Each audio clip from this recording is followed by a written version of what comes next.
going on, people? We are back with this is our 6th year doing this. I want to say we started this back in 2020. This is our official Oscars predictions episode, our 6th annual one for the 98th Academy Awards ceremony. The ceremony itself will happen on Sunday, March 15th. The nominations will be announced tomorrow morning, the 22nd. So once the nominations get announced tomorrow, be sure to check back on this video, see how many we ended up getting right. Gentlemen, I don't know about you guys, man, after probably the best year for movies so far, at least in this shit COVID-riddled decade, I think we're in line for a very good Oscars. But before we get started, let's get through to my roundtable of genius awards predictors that I have assembled here today. No brother bro and Oscar awards contender, though. I tried to get them on. I really did. But in Justin's own words, he was moving apartments and didn't feel like any added extra responsibility. All right, I get it. I understand. But, priorities. First things first, to my left, right, whichever side. I can never tell with these stupid streams. First time back on the channel since, Ryan, I want to say this is your first time back since we did the Scorsese Hall of Fame episode back in 2023. So, Ryan McGuire, Rye the movie guy, McGuire 17. Ryan, good to have you back, dude. You excited to predict some nominees? Absolutely. I'm always happy to talk movies, award season, and I'm expecting some big stuff that we've been talking about all season, but I think there's going to be some surprises. So, yep, thanks for having me back. Of course, man. Always happy to have you back on, and hopefully we will have you back on a lot more. Yeah, I'm excited for the surprises because I have a feeling that this ceremony is going to be one that zags in a way that previous others haven't. All right, next, below him we have Mr. Jack Uffer. Jack, don't worry, we don't have to worry about Kristen's job coming after us, so you can change your name card back to the CEO of Sex that we all know you are. Jack, happy to have you on. Okay, I'm doing good, man. I just got out of a class, so I'm just very zooted out of my mind. So I'm just ready to predict some. You're ready to do some predictions. You're like, I'm ready to just sit back, relax, and just not think about these predictions at all. I just want to get through these. Yeah, right. But I'm just glad I'm happy that I'm here. So yeah. Don't worry, we're all happy that you're here too, Jack. And next to him, the one, the only, certainly sort of part of the. I would actually think that you're kind of sort of the reason why. Sort of all of us are in this room, because even though Amaru and I knew each other before you, Nathaniel, we wouldn't have reconnected if not for you. So the reason why we are all sitting here in this stream, Mr. Nathaniel Ahart himself. Nathaniel, happy to have you back on, dude. Thank you, man. And I just want to say to my files real quick, of course, this is streaming on my channel. This is the second year we've streamed this dually on our channel. So thanks for this fruitful collaboration once again. As you guys may have noticed, we have a couple of familiar guests, Jack and Ryan, who were on my series on my channel. So I think that this is a great culmination, having, of course, the movie nerd himself and Amaru. So thank you guys for coming on and doing this. I think we're going to have a great time talking these Oscar nominations tonight. Yes, indeed. And Restream makes it a hell of a lot easier to dual stream to other channels than StreamYard did. Oh, man, you remember the bells and whistles we had to go through? Dual streaming from StreamYard? Well, you do. Oh, that's true. Oh, yes, I do know it. Oh, man, that was a friggin' nightmare. Restream has been an upgrade over StreamYard in every single way, and I will keep on saying that, even hopefully one day they will pay me to say it. But we will see if we get to that. Only time will tell. Only time will tell, indeed. And of course, to my right, this is a man who, Amaru, I don't think you ever came on my channel before, but we go back, all the way back to the movie trivia schmodown, the heyday of the virtual streams. Part of the reason that got all of us through COVID. Mr. Amaru Moses of the Bite Size Breakdown is your guys' channel, right? Yes, sir. What up, family? It's your boy Amaru, and I am here for the very first time. I am a member of the Bite Size Breakdown crew. Go check us out on Bite Size Breakdown on YouTube, bitesizebreakdown.com. I'm just glad to be here. The most crazy shit ever. My first TIFF. I've never met this man in person, and I hadn't seen him online in 3-4 years, and all of a sudden I turn the corner. Rizzy? What are you doing? I can attest to this. Our names. It was the subtle look that we each get. We both gave each other the same look, where it's it was we were mentally processing. Wait, are you actually here? Because I had literally just had that same reaction with Shaq too. I saw Shaq, and I'm that's how I linked up with you guys. Dude, I've seen you in pictures a million times, but I've never actually seen you in person. And I just see that with Shaq, and then I see you, and I'm like, what is happening right now? All of mind blown. Mind blown. All I know is I don't know if I'm a genius in these predictions, but I love movies. I like predicting. Not only is this year going to be great, but if we can get back-to-back banger years of 2026 was coming out after this one. And last but not least, you said their names together. So anytime these two gentlemen, Jack Ryan, is on, you got to have Harrison Ford or Alec Baldwin or Chris Pine somewhere on this. Are they here? I think they might be hiding somewhere. I was just checking all my movie posters just to make sure that one of them was. That was really. I'm honestly like, that's insane that I didn't really. Well, because the other thing too is this is the first time that I've had these two on a stream of mine together. So the fact that you point that out, that is absolutely insane. All right, gentlemen, let's get down to serious business. Like I said, the Oscars are around the corner. The nominations are being announced tomorrow. This is our Super Bowl. So before I get into the individual categories, I just wanted to cover a bit of housekeeping. So as per usual, a couple of changes that occurred so far this year. So the Golden Globes happened later this year than usual, allowing the Critics' Choice to kind of be the first one to kick off the award ceremony this year, as opposed to the Golden Globes, and kind of pick up a little bit of the business in that spot. Those were on the 4th, and then the Globes were the following weekend, the 11th. Now we have the SAG, DGA, and PGA nominations as well, which always, well, not always an exact representation of the Academy Awards nominations. Usually, I think, give a pretty solid foundation. The SAGs quite literally decided to zag this year by just not nominating any of the foreign nominees. Like, no, they're changing their name. That too, but that's one of those things where I'm like, in this year too. Yeah, this year with this like, stacked international, not a good look. Weird, not a good look for the guilds, to say the least. But you know all the problems that the unions have been having out there the last couple of years. Also, and this is probably I think the biggest, most notable change. The BAFTA and WGA nominees are not until after the Oscars tomorrow. Those are not being announced until next week.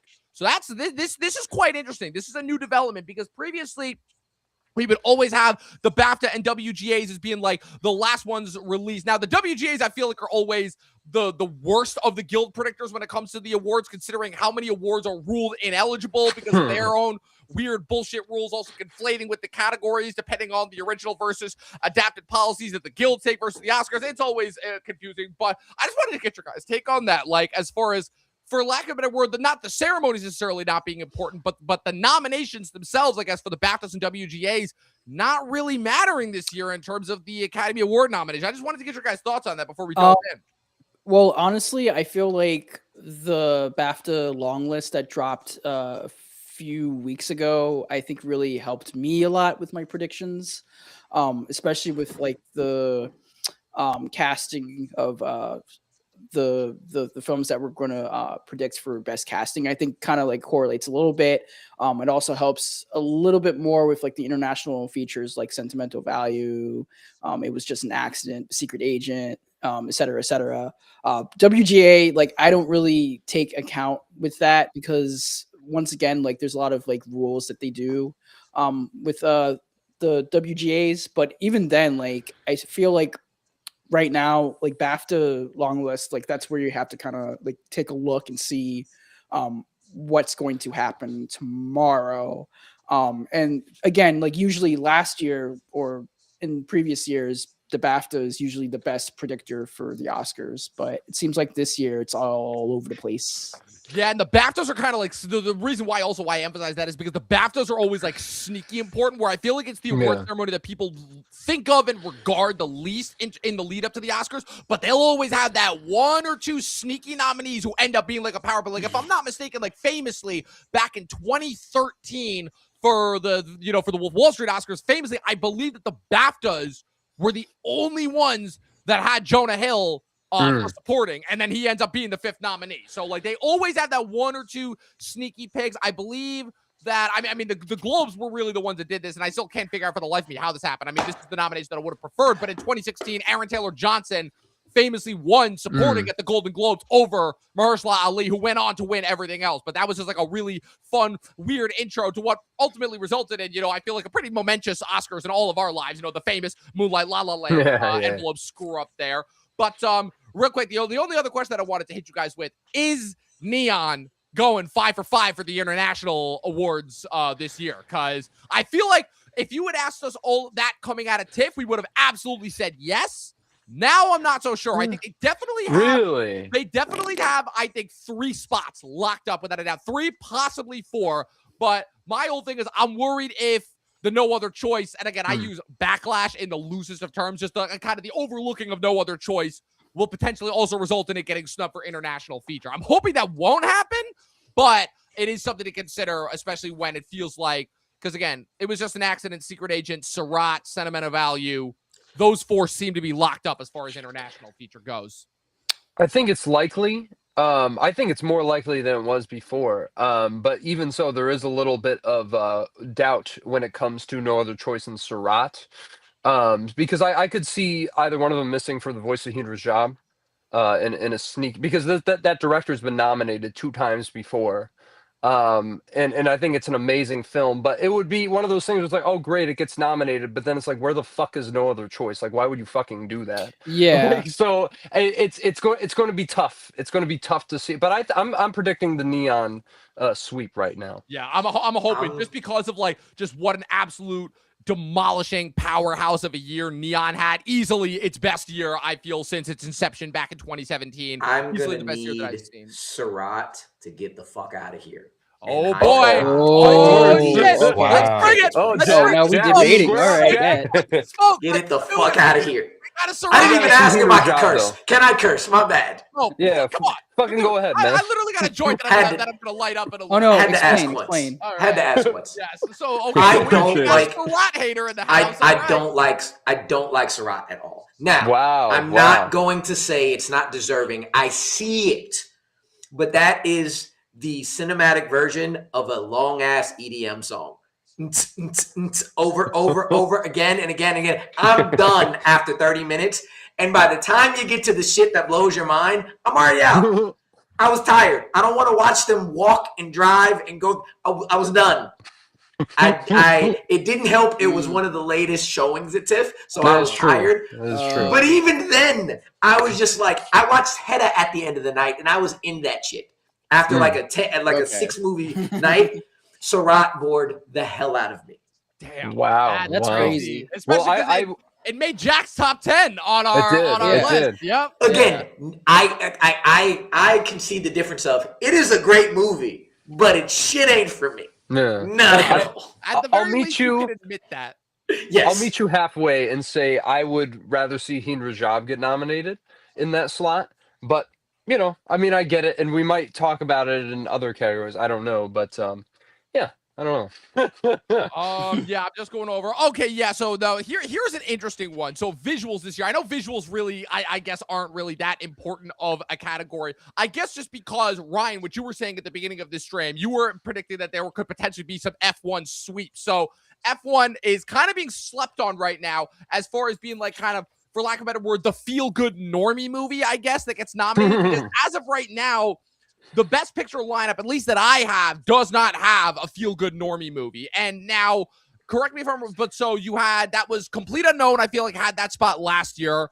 Barbie was kind of the blockbuster spot for that for 23. And then you had Top Gun Maverick for that for 22. But I feel like all of this started famously with Coda in 2021, which worked its way all the way up to a Best Picture win. And famously, Bill Simmons, I think, was like one of the only ones that called that up until it started winning all of the award ceremonies. So I guess just to kind of start off, before we break down the other nomination, this is not to just like, we're not discussing Best Picture overall. We're just talking about like F1's overall chances.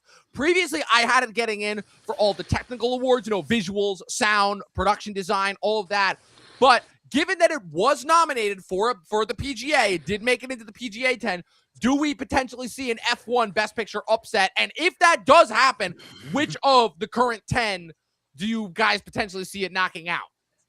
I would say no, first of all, because I Yeah, feel yeah. like this is just like a final like prediction that people are just throwing out there. Because like I'm seeing it a lot on the trades, and some other people who just don't really follow the Oscars.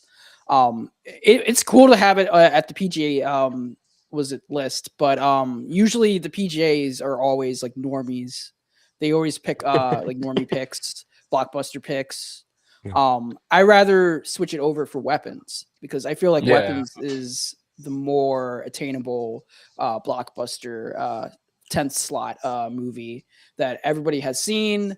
Amy Madigan's, you know, of course, getting the supporting actress nomination and maybe a win. I don't know. It's kind of like a toss up right now. and also just the way that film is going, and also it could also get like best casting, like the nomination for its first, That's true. That's true. Yeah, first because run. is casting happening this year or no? Not for another. Yes, It is. this Okay, is and the it year. has- This They is had the a year. bake off Good, too. good. They had a Good, bake off. awesome. Yeah, Weapons Yeah. absolutely. I think Weapons absolutely deserves to win best casting overall. Man, it sucks because for the longest time, I had Weapons as my 10th spot, as like my ghost insert, like my one kind of self insert that I always put in every year, even though I know it sure as hell isn't getting nominated. And then as we got closer, especially after the Amy Madigan nomination and then win at the Critics' Choice, I was like, oh shit, do we see that happening? And then, but then the Train Dreams momentum started, and it just did not stop. Like the titular train. So. Right. It's not impossible, but I just don't see it being that likely. It could get screenplay though. We could talk about that. Yeah, we'll talk about but that I with just screenplay categories. I don't know if it squeezes into the 10 though. All right. But it's close.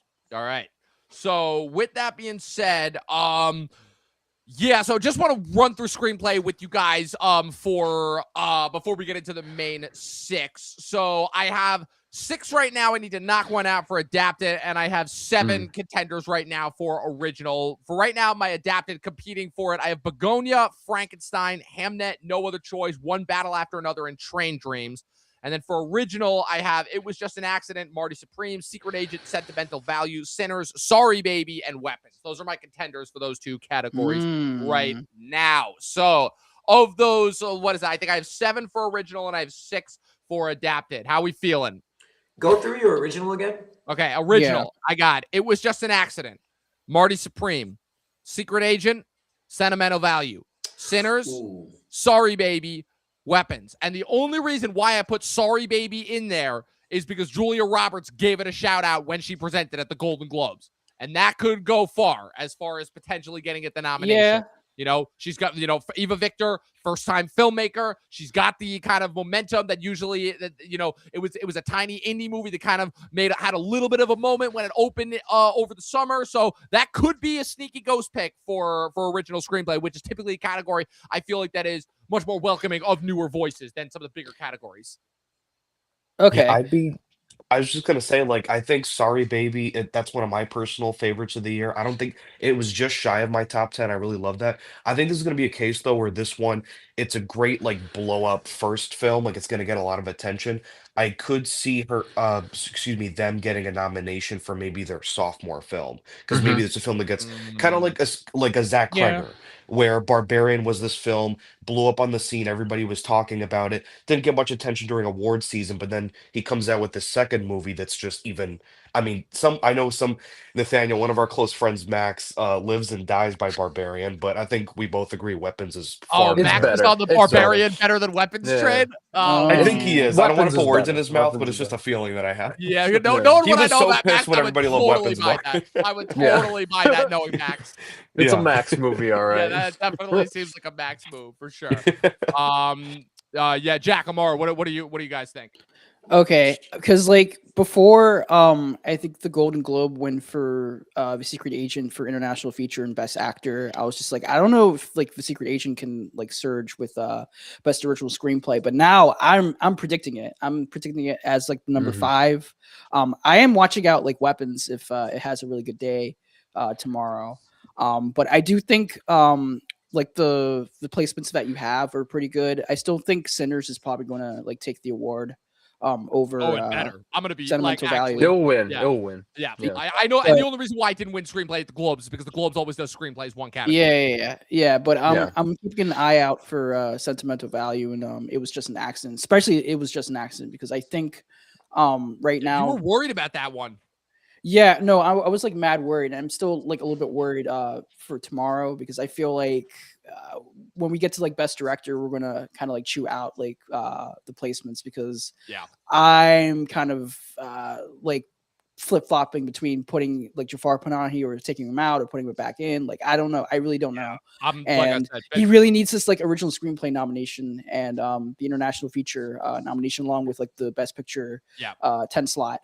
Or else Neon, it's done. And I feel like if it doesn't happen, then it's probably, of course, because of like how Neon is just like throwing all their weight over like all these Right. films that they have. Which, And that, sort of, that, like, that has to be the reason for why it was just an accident is not getting more recognition is because well, just yeah, the they're putting too much Secret Agent stocks is in it.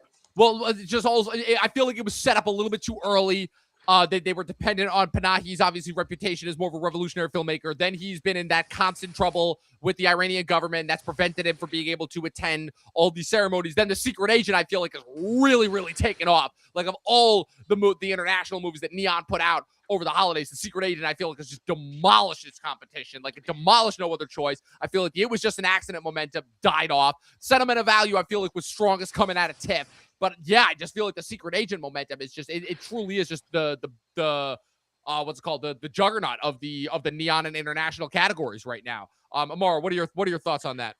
My biggest thing is, as much as we said it, it's probably like top 5 movie of the year. I am scared for No Other Choice in everything. Yeah. Yeah. Like it would be in my 5 for screenplay. But like one, I think Weapons has a shot. I think Weapons and Sorry Baby both have a shot. I don't see both of them going in.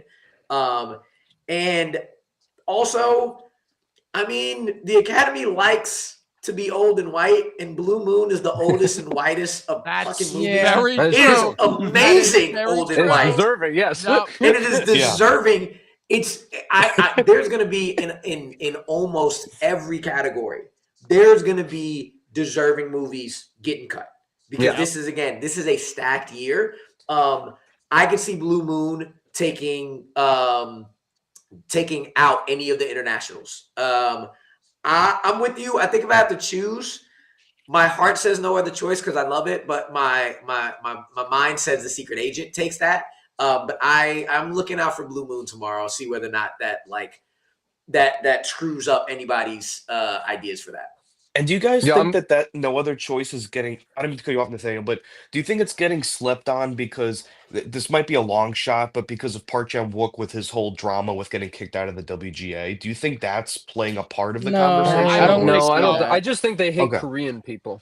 Besides Parasite, I mean, they've never nominated a Korean movie outside. Well, I think I this is can like- buy that argument. That's not I the can answer buy I that was argument. expecting. No, I but think you it's know probably what? because like Neon has too much shit. They have like Yeah, too many. that's really Sure. but it doesn't make that- sense. And the fact that that's kind of been Neon's reputation, but also as far as the No Other Choice scenario specifically, it's part of the larger problem with the Oscars that as much as we complain, it will never go away. It's the Oscars' antipathy towards genre is what it is. And Park Chan-wook in general has always been a very specific genre filmmaker. And specifically with this one, it's the fact that it's a comedy for the first half. And we know how the Oscars are with comedy, specifically very satirical, very over the top, very biting, very on the nose, pointed commentary, which is what No Other Choice is, versus But something like network, you know, what's it called? Yeah, the network, that was the 70s. Everybody was doing blow back then. I can't really account for their decision making. Machino was admitted to being high out of his mind on all sorts of different drugs during most of the time. He even famously admitted that I believe when he was up for Serpico, he was hoping that they weren't going to call on him. Oh, because yeah, he was yeah. high That's the one. and take a shit. then he didn't, so there was that. Right now, my biggest thing is I'm just trying to figure out. Unfortunately, right now I'm worried about No Other Choice, especially since Begonia has gained a little bit of momentum. And for original, I'm really hoping for Weapons getting in. But right now, I'm ruling out Sorry Baby. And Weapons could knock out. It was just an accident, but for now, I have those top 5. So, But The Secret Okay. Agent, yeah, I have the Secret Agent in. Yeah, for me original. too. Yeah, no, Me right too. now, It's surging at the right moment, and Yeah, I just think exactly. that there's a lot of support for Clever. exactly. It's about to pop off. Yeah, but- I'm with you, Begonia. I would not be surprised if Begonia takes what No Other Choice's place was going to be. yeah, exactly. And adapted for sure. Because to me, Frankenstein, Hamnet, One Battle, and Train Dreams are locked up for adapted. Really, I So, feel yeah. like Train Dreams is vulnerable because it's Really? more meditative, and I mean, it does feel like when I watch them, like, oh, this feels like a screenplay movie, but it also, compared to the other ones, probably less so. What's interesting, Yeah, too, is but- the fact that Clint Bentley is not getting nominated for director. Like, if he does, I will be shocked. But and that's That'd be kind of why I'm amazing, going with but, the screenplay choice. But Train And they Dreams got nominated last year, so That's true, yeah. But Train Dreams, famously, if it gets nominated, it will have been the only Best Picture nominee that I have not seen yet. So let's get into it. Let's get into the acting categories. I want to tackle this one first because this one, man, I've been going back and forth, and this is literally the only acting category that I do not have locked down a solid 5 for. Supporting actress. Let's get to it. Because, man, the Marty Supreme momentum that came out of this movie with the 2 support, I feel like people had a pretty set 5, and then Marty Supreme came out and just absolutely demolished it. And then Wunmi Mosaku gets nominated. I can't remember, was it the Critics' Choice, the Golden Globes, or both that she was nominated for? Critics' Choice. Critics' Choice. So Wunmi Mosaku was nominated at the Critics' Choice and then gets nominated for SAG. And so now there's a little bit more momentum behind that. Everything that happened with Wicked for Good happened. For good, if you catch my drift, because that movie sucked. As of right now, I have 6 contenders in supporting actress category. Ariana Grande is not in it right now. So right now, I need you guys to help me figure out who is getting cut out of these 6. Does Ariana stand a shot in hell of getting in despite the negative reaction towards Wicked? You need to help me out also as well because, brother, like I'm trying to like take Ariana out and put Odessa Zion in. Yeah, I did that, but then like Ariana seems to be creeping back in. I've had Odessa locked in since I saw the movie. I'm like, there's no way she can't get nominated. Well, yeah, I'm taking account of like the Monica Barbaro factor from the last time we were here, where basically Monica got like the SAG nomination and then eventually she got the Oscar nomination. Same with Odessa. She got like the SAG nomination. We were fighting off of whether or not Odessa or Gwyneth was the supporting actress pick for Marty Supreme. Yeah, it's weird. Like I'm trying to like figure it out because Ariana got all the precursors. She hasn't really missed a bit.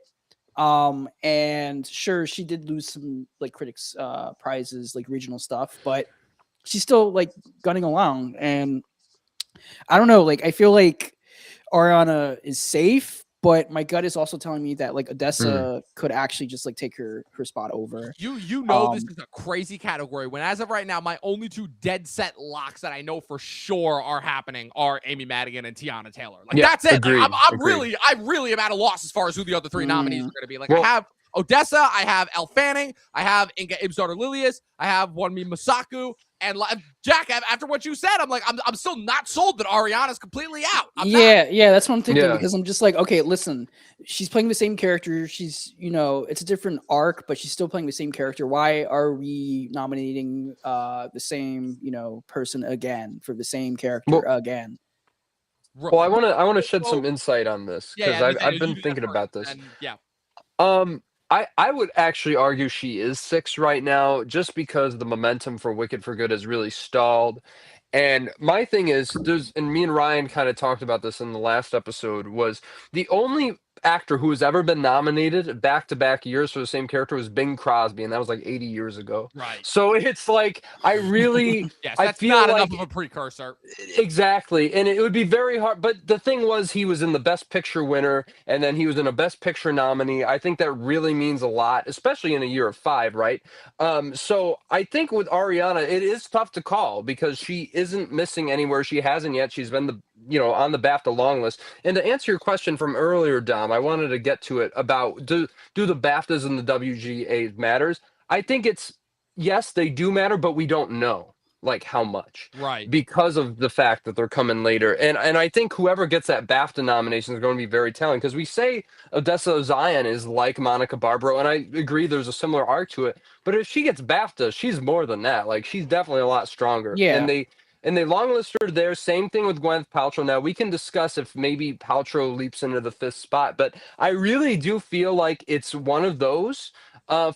And I'm curious who maybe you already said who the other one was, Dom, but I also want to float the possibility, I mentioned in the last video, if The Secret Agent does very, very well, there could be a shocker nomination for Tanya Maria. A couple yes, see that coming out of nowhere. I've been saying that, and let me tell you something. I would not be angry if that happens. I guess what's so interesting about the Odessa Gwyneth argument, and Jack, in terms of the comparison to Monica Barbaro from last year, I guess the comparison would be the fact that both those races for both those movies, ironically, both Timothée Chalamet movies started the same way, where it felt like it was a competition between both of the supporting women, Monica Barbaro and Elle Fanning last year, and then this year, Odessa and Gwyneth. And then kind of as the race goes on, one kind of emerges, where Monica kind of emerged head and shoulders above Elle halfway through last year's awards race. And then this year, Odessa has kind of beat Gwyneth into the dirt, even though Gwyneth, again, this is the best performance that she's been given in years. Now, my next question as far as this category goes is Elle and Inga. For a while, it seemed like both of these two were locked up. Now it doesn't seem like I'm certain. Now there's a possibility that both of them could get knocked out, which to me would be an absolute travesty. Ridiculous. Again, I'm not saying it's for certain, but I'm saying it's a possibility with how uncertain this category is right now. So for me, I was with you in terms of Amy and Tiana being like the two locks.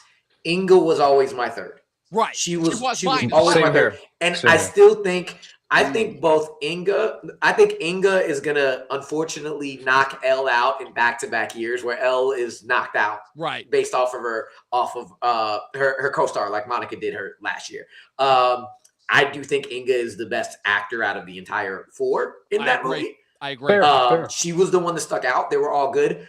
And to answer your question, I think that the Wicked for Good going downhill is actually a strength for Ariana, because everybody's like, that's the only thing. And her being in everything else, I think that keeps her in the mind, be like, I need to continue to give Wicked something, because it was all like, oh, next year. Oh, well, shit. Well, Ariana is the one that got better, but she got more to do. So even though I would not be surprised, I'd be a little surprised if she got knocked off. I think she's staying. Yeah, that's a good point as well.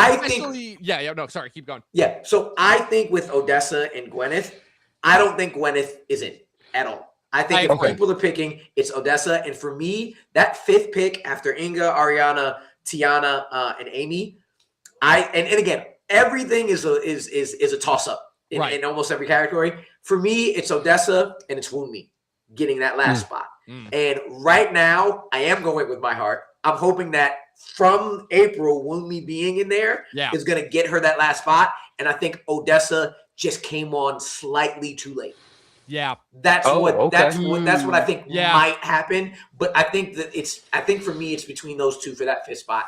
After the other four just like bat off all the incoming competitors. Yeah, that's probably the best case that I've heard as far as for and especially that dovetails as well, because that was kind of their whole the Wicked team's strategy, I guess you will, with the not only obviously with the awards push, but with their approach to those two characters across the movies as well, where part one was going to be much more so heavily focused on Cynthia, and part two was going to be much more so heavily focused on Ariana to reflect the stage play. Unfortunately, they also didn't take into account that maybe we should have changed some things about part two of the stage play, because it sucks. And it resulted in a terrible sequel follow-up that is just not good.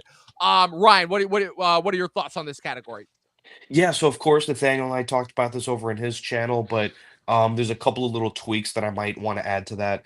I don't think that Inga and Elle are totally out of the conversation. I put Elle down on my list. That is a little questionable since she hasn't been as prominent as the other three actors of that film, but I still think she has a shot. Gwyneth Paltrow, I thought she was great too. I thought she was, and I love Marty Supreme, but I really thought she was one of the standouts of that film. Agreed. So many demanding, tricky things that she has to pull, active her acting toolkit to pull that scene off. But at the same time, I also think that there's not much of a conversation around her character. So even though there's a lot of love for the movie, I don't think she's in. Nathaniel, you actually kind of persuaded me. I actually think Odessa has a shot to get in tomorrow. I That's just what feel I'm like predicting fifth. it's kind of a case too, which of course I'm assuming we'll get into supporting actor a little bit. It's kind of like a lesser version of a Lordy and Frankenstein, where the Academy does like to prop up their young stars. So I think this is a case too where it's somebody, just also as a personal fan of hers, shout out to the Hellraiser remake that came out a couple years ago. I told this to Nathaniel. I love that movie, and I'm really happy Odessa's getting this attention. So, Oh man, Ryan, I got a question for you on that. Do you think Odessa, again, do you think this is going to be very similar to Ava, where they're like, Odessa, you're a little bit too like new, wet behind the ears. This is your audition for your sophomore, your next picture, your next performance to get your Oscar nomination. That's a good point. That's why I'm not 100% sold, but I wouldn't be surprised if she got in tomorrow. I will say Yeah. this hot take, and I will eat my words if this happens tomorrow. I think Ariana's wicked for dead. I think that's gone. Yeah, That you're nobody on the cares about that Yeah. movie at momentum is all. Ding dead with dong, the that witch is movie. dead. You know. Yeah. Like I said, I was out, but like I said, but with Ariana creeping back in, I'm like, it's just this feels like it has a little bit too much momentum. And then Amaru's argument kind of persuaded me, Yes. so I have her back in for now. As far as the jury's still out, I'm still between One Me and Odessa for the 5th spot. I think L's out, so I'm going Tiana, Matt, Amy Madigan, Inga, Ariana for now, and then the 5th spot for me is between One Me and Odessa. And I just want to say real quick in the chat, someone makes a really great point. Monica Barbaro was a biopic performance, and Odessa is an unlikable character. So, who knows? There could be some truth to that. Interesting. Maybe. Interesting. Maybe. All right. So, and if nobody else has any other points they want to add, any potential sneaky nominees, Honestly, I think if One Battle After Another has like a really good day, I don't know, maybe Regina Hall might like hit it, but that would be I would cool. see That it. would be doubt it. awesome. Love it. That I would would be see it, though. awesome. I don't. but I see it highly happening. doubt it because like Yeah. she No. only appears in like she has like at least like 10 minutes of like screen time. You got one Like, great she eats, scene, like- really. Yeah, she eats like the whole scenery up with just like a few like dialogue. And I know we're just points, talking but- nominations right now, but we're all in agreement that Tiana and Madigan are the top two, Oh, right? yeah. That's Yes. all. Yes. Yes. Either one of them could Like win. I said, those two are the locks, and it's between one of those two as far as securing the win. Like I'll be shocked if somebody else wins over those two.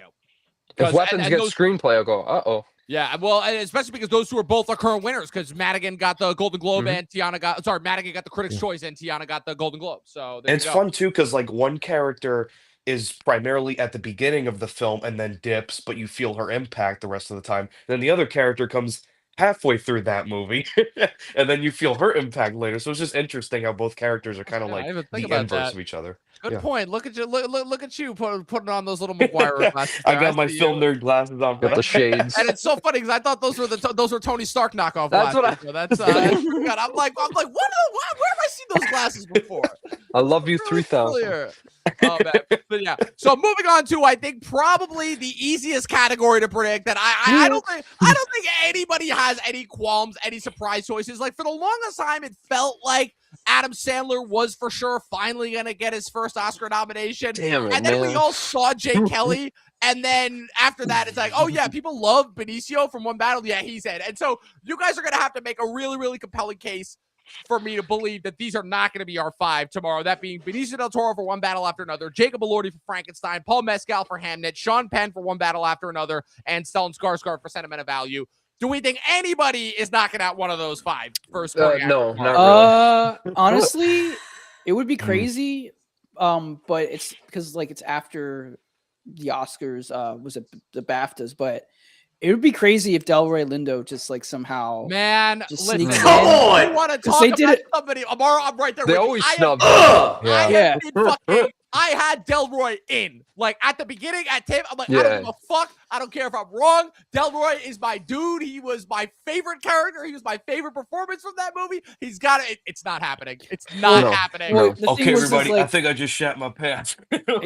That's parts of the no, but movie. the thing was that I think it was either like the Golden Globes or like the Critics' Choice when they won an award. Like Delroy Lindo got up on stage and like started talking. It's the whatever gave the best casting because that's when they won the That's best. right, yes, ensemble. Sinners yeah. Best. So he Yes. he started talking. So maybe they're doing some like rounds with him.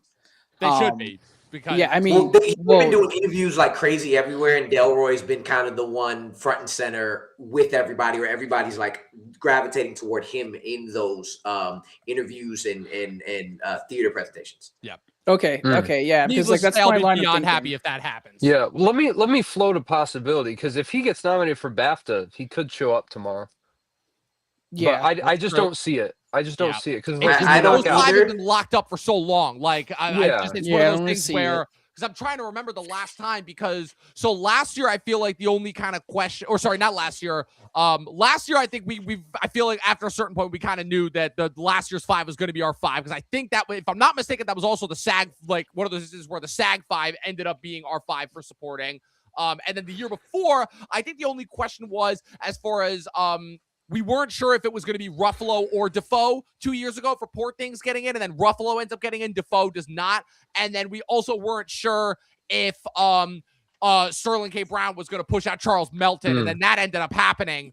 That was So beautiful. the 23 one was a little kind of 50-50, all over the place. Last year it was locked up after SAG. This year it seems like it's locked up for those 5. But there is a potential chance. The only thing that's uncertain about this category is while the nominees I think are locked up, the winner is that one. I'm like, that could be anybody's game. That one could be anybody's game. The fact that Jacob Elordi could potentially win over Sean Penn, Stellan Skarsgård, Benicio del Toro, and his peer Paul Mescal is insane, especially since that's a casting that almost didn't happen. Famously, I'll say this. Sean Penn does not give a fuck about this, and there's been no noise around him. So if Sean Penn could just move to the side for Delroy, that'd be the greatest thing. I don't think Sean Penn. No, it's not. It's not happening. Yeah. I'm just saying the campaigning and stuff. Sean Penn could give 2 fucks about it. But he's that good, though. He's that. He is that good. And he's already won twice. He's already won twice. I think he should win, but we'll see. I'm low key surprised how little it feels like Benicio's winning now, because he had all the momentum at the beginning in terms of winning and having that. Like my take on that is that the momentum was for the nomination, not the win. Got it. It was one of those things where it was always just because that was a beloved character coming out of that movie, had such several iconic, very memorable, very memeable moments, a few small beers, and and it was the fact that so many people loved him and were petitioning early on when that movie came out for him to be nominated, and then he kind of rode Sean Penn's coattails, who was kind of, for lack of a better word, the epicenter of that movie, really. Yeah. All the way to the finish line. And then when all the other supporting actor nominees started falling off, he just kind of slipped in there. It was never for the win. It was always just for the nomination. That's fair. Yeah, that's fair, That's fair. And I also want to say real quick, just talk about Paul Mescal for a sec. Someone asked, any chance Paul Mescal has enough votes in lead that he misses in both categories? I don't know about that. I think he gets nominated. I think he gets nominated supporting. Yeah, because the whole thing I get that point, though. I get that point. Since we saw Hamnet at TIFF, Nathaniel, you and I sitting next to Iman Vellani. So Amaru, it was actually funny. You actually gave us the leg up for that one, because you mentioned running into her, and the next thing you know, like 2 or 3 days later, however, when we're all watching Hamnet, and me and Nathaniel literally sitting next to Iman, it was so cool. Lovely person. She was so cool. She was trying to pass off to me, being like, "Oh yeah, my name's Iman," and like I had already figured out who she was, so like I didn't give her shit for it. But in the back of my mind, I'm like, I know who you are. Tiff was crazy. So you know how you like ran into Shaq and then turned around and ran into me? Yes. I ran into Aman, took a picture, literally turned around, and Omari Hardwick is walking toward me, and I'm just like, Ghost! Yo, Ghost! That just happened. It was crazy. Tiff was amazing. I mean, it was kind of the same with like James McAvoy, where I was like walking down the street for like a little second. And Jack, didn't he get like assaulted the same day that you met him? I was about to say that. Yeah. Wait, not that that's funny, but assaulted? Yeah, some dude like he got punched in a bar. It was like at a bar, right, or something like that. Yeah. No. Wait, you didn't see this? Who on earth would want to hurt James McAvoy? Okay, yeah. I remember. I thought you told us that, about but I wasn't it. at the bar. Like I remember, it was like the same day. Yeah, it was the same day he got attacked. At the bar. But at the same time, go ahead, Jack. Go ahead. No. But at the same time, it was just really like funny, because I was just like, oh, it's James McAvoy. Let me take a picture of him. Nice, cool, and like went about our way. But yeah, Tiff's cool. Whatever. I was just saying, amongst the actors' names who would get in a fight in a bar, Jack O'Connell. James McAvoy isn't that far away. Nah, he really is. Scottish, but like James McAvoy is one of those dudes when you read about his backstory and like read where he came from, you're like, oh no, he's not the dude that's getting into a fight unless he is finishing it, and it will not be pretty for the other person. Like he's that kind of dude. Cool. Yeah. Yeah. But yeah, speaking of which, James McAvoy's directorial debut, California Schemin', is a movie that I wish we were talking about with these Oscars. God damn, that was one of my favorite movies I saw at the whole festival. Have to check it out this year. Yeah. I hope it gets a wide release, because it deserves it. It really I'm sure does. it will. Yeah. I don't know about you. I was bumping Syllable and Braids for like a straight 2 months after I saw that movie there. So unless anybody else has any like surprise nominations for getting it, I feel like again like supporting actor, it's been locked up. The only other potential one was Sandler, and then as soon as we all saw Jake Kelly, we're like, yeah, that shit be happening. I think the only thing I can probably like see maybe if like it has a really good day is William H. Macy from Train Dreams. That's the one I've heard I'd could love be a that. ghost. Oh, Because he like was I great heard in like that. his name over a few times whenever people like watch Train Dreams. And I rewatched it again and I liked it a little bit better, but I still am like far behind from like everybody else who's really like enjoying it. But I thought William H. Macy's performance is like one of the standouts. He's the best part, I think.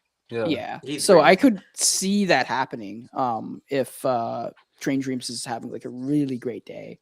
I don't think it's gonna happen. Again, these 5 seem locked, but I'm just gonna bring out Miles Catton Yeah. just to That's say nominee. that Yep. he should be just mentioned because he was also amazing. in that. I'm gonna say the only reason why that won't happen is because he will be included in the nomination when his song gets nominated for original song, and he will be there performing 2 that song. songs, hopefully. 2 songs. Yeah, 2 hopefully. songs, You know hopefully. what? You're Yes. right. You're right. Either way, he's gonna be performing at the Oscar, so that's the only reason 100%. why they don't need to worry about that. All right, moving on to Best Actress. This is another category that for me is locked up. For some other people, I feel like it's not as locked up as supporting actor, but for actress, I currently have Jessie Buckley for Hamnet, Rose Byrne for If I Had Legs, I'd Kick You, Renata Brinsky for Sentimental Value, Amanda Seyfried for The Testament of Anne Lee, and Emma Stone for Begonia. Debate, discuss. Are those 5 our 5, or is somebody else knocking out one of those 5? First of all, you have Amanda Seyfried still like in your Correct, in your I do. 5. Goddamn right, I do. Yeah, she's not getting it. She's not movie- getting in. That movie I don't just think fell movie off I don't think somebody's it's- wall. Really? I don't think So so. who's getting That'd it be over? crazy, though. That'd be Who's crazy. getting it I over? mean, they're doing the strategy Chase of Infinity. releasing it I don't buy it. wider this I don't week buy Chase after the getting in. Oscars. Yeah, I know, I get it, but I know they're doing the strategy of like releasing it wide after the Oscar nominations, and it's going to like bite them in the ass because the Yeah. way Searchlight is promoting the movie, it's their only contender, and it's like too late in the game for them to play around. They were really bad this year as far as trying to figure out whether or not Ann Lee or Rental Family was going to be a big thing. And even before that, like they didn't have Ann Lee. They just had Rental Family as like the major contender, and now it's just like Then they picked flopped. up Ann They just Lee completely after flopped. Rental Family's momentum died at tip. I agree with all of you guys. Completely on Searchlight's strategy and award strategy for both of its movies this year, Rental Family and Ann Lee, and it is absolutely an embarrassing travesty the treatment that they gave this movie, especially after how well A24 did last year with The Brutalist. They had a chance. Now, granted, quality-wise, this movie was not up to the level of The Brutalist last year, but the fact that, again, Mona Fastful was still so heavily involved in The Brutalist. This was kind of, again, a follow-up film. Brady Corbet obviously was still very heavily involved in the making of this movie. And the fact that Searchlight dropped the ball so hard with this movie is an absolute travesty. That being said, I am still of the opinion that Seyfried is so fucking good in this movie, and the fact that universally across the board, it is that performance that everybody who's seen this movie has agreed this is her best performance, this is her best work that she's ever given. That's kind of what is sending it over the edge for me just a little bit. And whereas with all of the conversation and hubbub over One Battle, Chase, I feel like, is not being talked about. She's being talked about similarly to Miles, right, as the breakout performer of that movie. But I still feel like she's not being talked about in the award circles the same way that that Amanda has been. I could be wrong. I could be eating my words tomorrow. But that's my argument is for why Seyfried stays in. Here's the thing, though. I mean, it's hard to argue against Chase Infinity, and I get it because she's new, and this is very, very like this does not happen like this very often, especially if you're not like the forefront of the movie like Mikey Madison. But she has all the evidence suggests she gets a nomination because she has not missed a single beat throughout this award season. She's in the Best Picture frontrunner. And I just like same thing with Elle Fanning and Miles Caton. They missed the BAFTA long list, which is very telling. And I still, maybe Elle gets in, but that is kind of a damning thing, especially if Seyfried couldn't make it into that field. Like, that's crazy to me. So I think that just shows that there's like no support for this movie whatsoever. And I'd be down for the Amanda Seyfried nomination over Chase Infinity, but I just don't see it happening at this point in time. But Kate Hudson could pull, a Oh, crazy, yeah, for the Boomer movie of sneak the for year. songs in That's blue. the And, one. yeah, That I is the know, one I I've know. been hearing. Yeah, Yes. but I'm not predicting it. I'm predicting Chase Infinity. Otherwise, I would agree with Buckley, Byrne, Stone, and Reinsva. All right, Ryan, Amaru, what are you guys' thoughts on that? Do you want to go first, Marv? No, go ahead. Go ahead, Ron. Oh, because I was gonna say, just to add a point, not to go too far off topic, but just the one thing that it just hit me right now as we were talking about Testament of Van Lee. Unfortunately, I haven't been able to see it yet, even though I'm a huge fan of Brady and Mona, and especially what they did with Brutalist. That was one of my Yeah. favorite films of Yeah, last year. really, really Um, surprised me. But it just hit me how, like, it seems like I'm noticing something. It's not exactly the same thing, but this is just how my brain works, I guess. That you get I'm getting Joker 2 flashbacks where I'm sure Ann Lee is way better than that, I'm sure, but where it's like you have this one film that comes out that's this beloved, well-respected movie, at least in the award circles, and then they do a spiritual follow-up to that that is a musical, no less, that a lot of people there's mixed reception on, but everybody can agree the lead performance is great. So I'm like, did something just happen again where we're repeating ourselves? I don't know I'll why. It's just say making me think about that. I'll say this: it's definitely stronger than Joker Filet Dudu. That's the most Yeah. baffling yet insanely accurate comparison between two sets of movies. Yeah. I'm sorry. I know there's some. I'm Ever cursed. And He's you know cooking. what's He's wild, Ryan? You know what's wild about that? I like Joker Folia Do more than the first one. In fact, so much so What? I still no. It gets better. Dude, I'm telling you, Nathaniel's just like that is my modern day Godfather 3 in terms of like this movie. A lot of people hate it. I could write a This is fucking amazing. 10-page essay breaking that movie down and defending it because Joker He does Folia make some 2 good points. is a Yeah. slept on masterpiece. People do not No, let's talk understand. about People I don't know do about not that, buddy. understand what I Whoa. love Todd this. This is Phillips my was favorite. doing This is my favorite with topic. that movie. They do not understand. They didn't get it. They weren't ready for it. That movie was a big fuck you to everybody, and I loved every single minute of it. It started, went, and ended exactly the way that I was hoping it would, and I loved it for it. Joker Folia I Do, one of the most underrated movies of 2024. My hottest of all hot takes. Amaru, what were your thoughts on that category? I think Chase still gets in. Okay. I think she had enough I agree. momentum.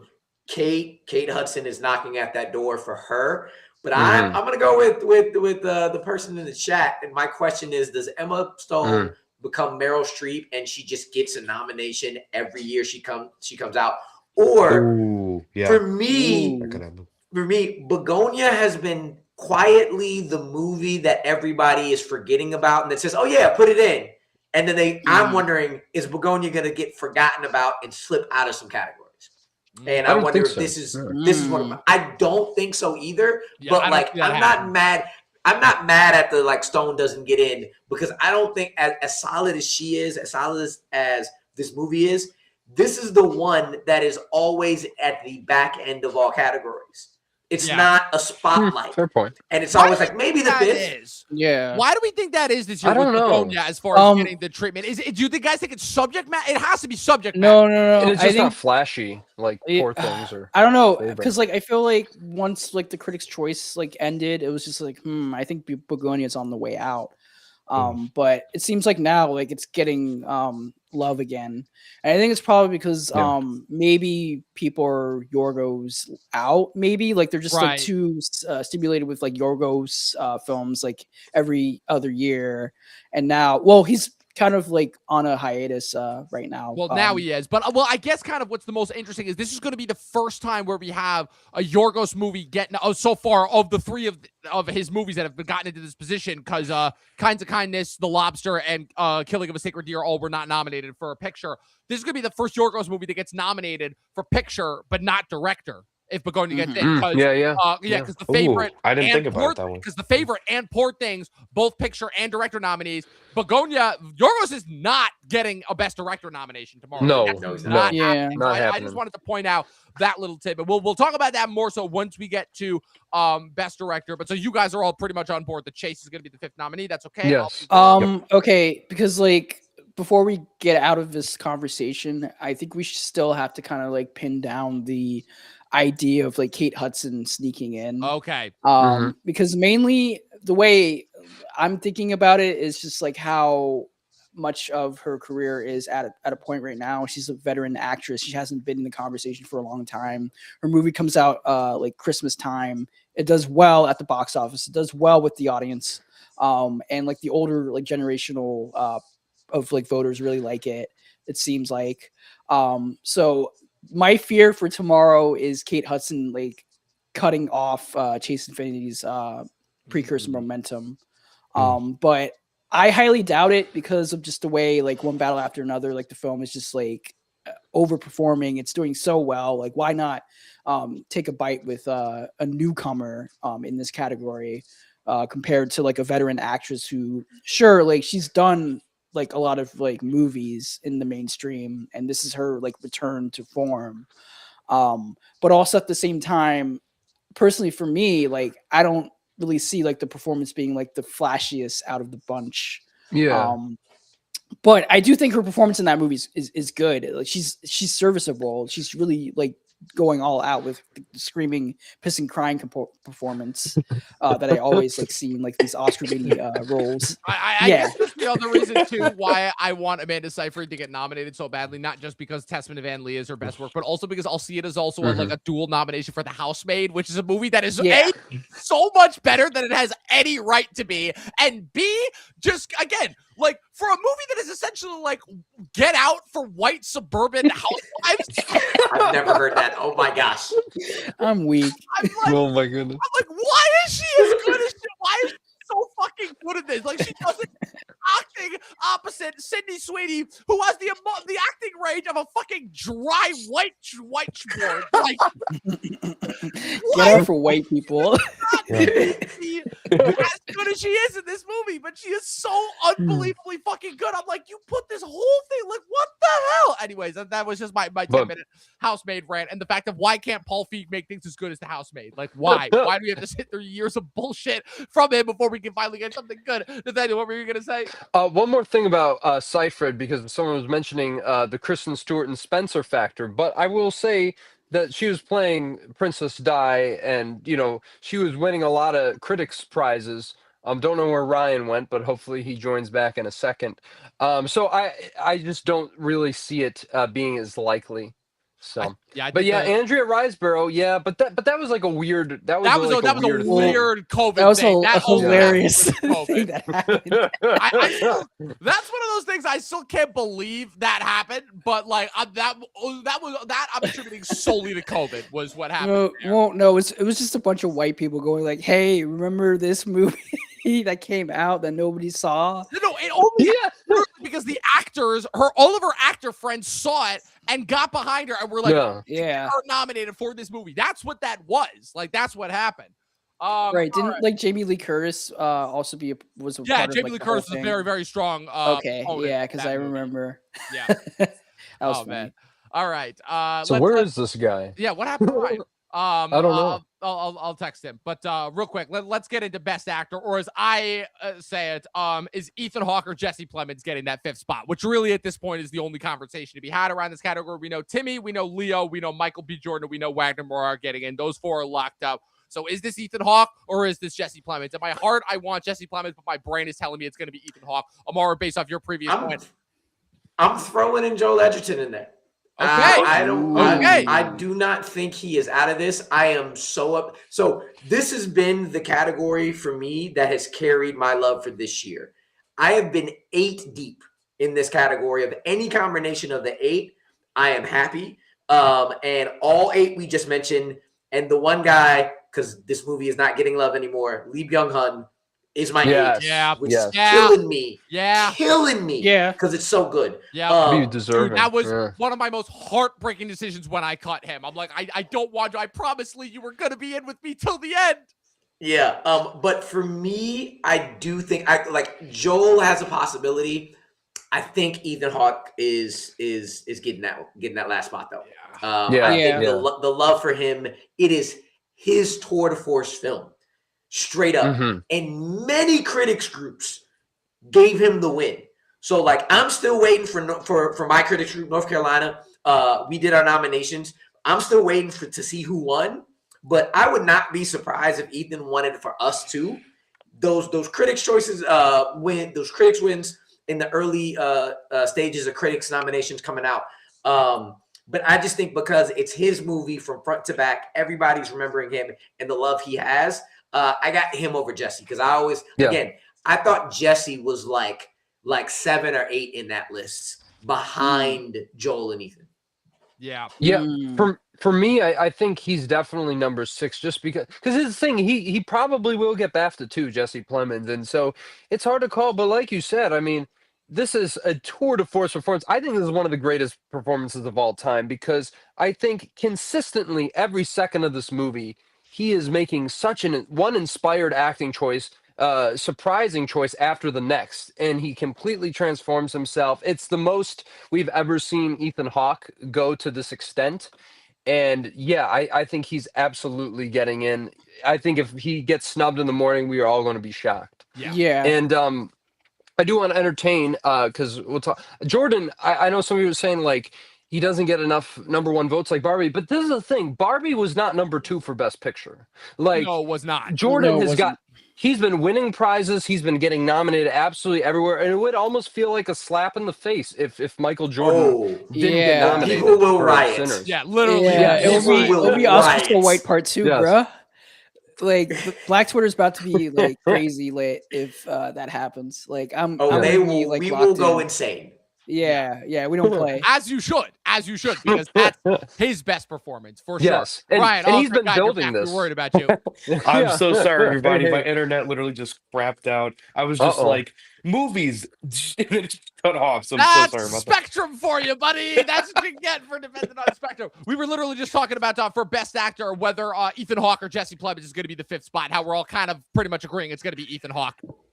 Absolutely. Yeah. And I think it would be cool to have Jesse Plemons in the conversation. I mean, he was fantastic in Begonia, but I mean, I really think this is Ethan Hawke's slot. He's just incredible. I remember when just to give a quick shout out to Blue Moon, just like brief summary, like I saw that in a theater with our good buddy Max, a friend of the channel, and I was just like, wow, this is such an incredible performance. I'm like, I could just sit here and watch Ethan Hawke get drunk and rant about theater for like 6 hours. This is great. Yeah. So Yeah. I don't know if this is his year. I know we're talking nominations, not wins. It would be cool. I mean, I think we all agree he should have been nominated for First Reformed a couple of He years should have ago. won Yeah. for First yeah. Reformed. Should have won. Yeah. And also, I love how So- you talk about that movie like it was a few years ago and not 8 years ago. 8 years this ago. year. Holy I- fuck. Wait, Yeah, It never left yeah, me, so yeah. I'm still boy, pissed we were about all that. still in college. that's crazy, man. I How was it remember that seeing long that ago? too. It's so weird. So it's kind of a little bit tough for me to talk about Blue Moon, considering that's the only movie of these 6 that we're talking about that I have not seen yet.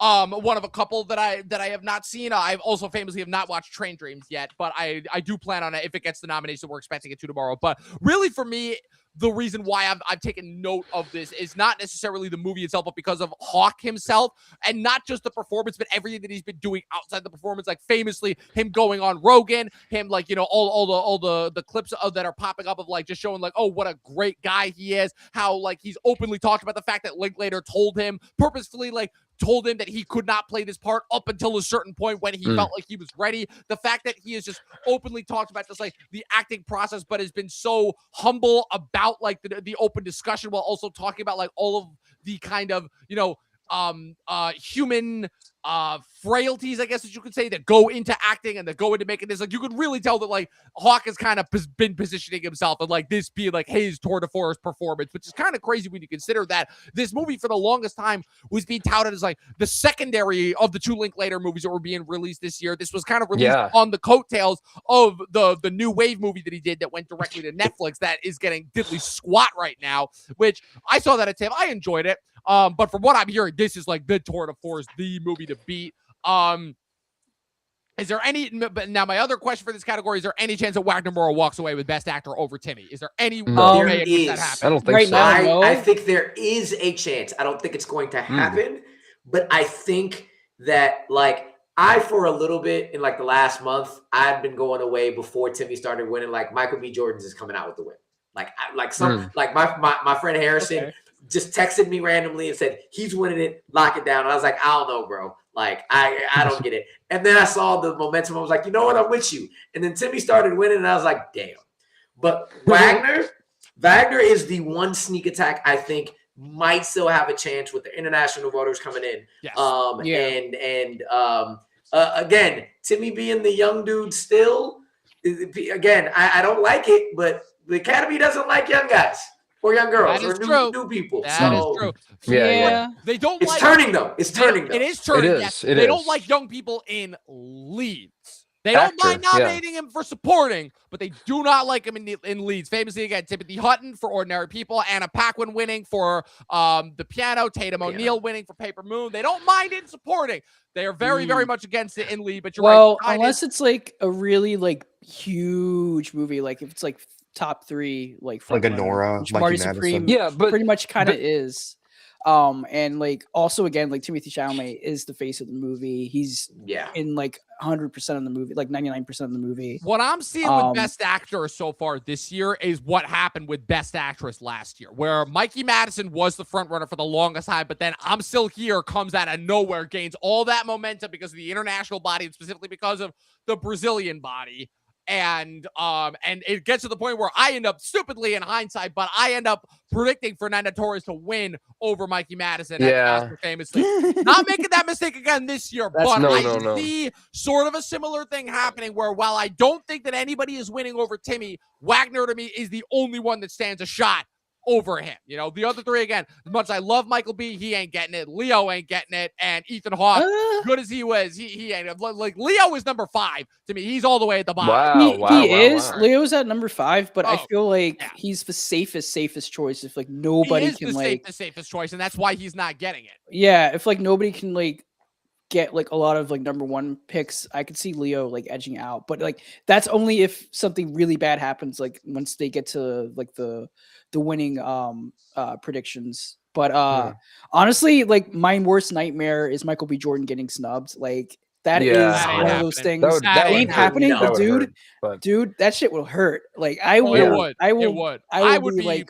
be like genuinely personally offended. Yeah, I'll be on the trenches like I don't know if I can crying the whole time. Yeah, also like you'd legit feel like who did he hurt in the Academy? Yeah, everyone loves that guy, you know. Yeah, but I'm honestly like down for Jesse or Joel to sneak somewhere, but I don't know like who takes the like the 5th slot. Haven't seen Train, so I can't speak to Joel. Jesse, I always knew was fighting an uphill battle, not just because of the movie itself, but because of that type of character. The fact that he is playing an incel, and I'm like, yeah, they don't want to honor that type of a character in any way, shape, or form. So that was always kind of an uphill battle.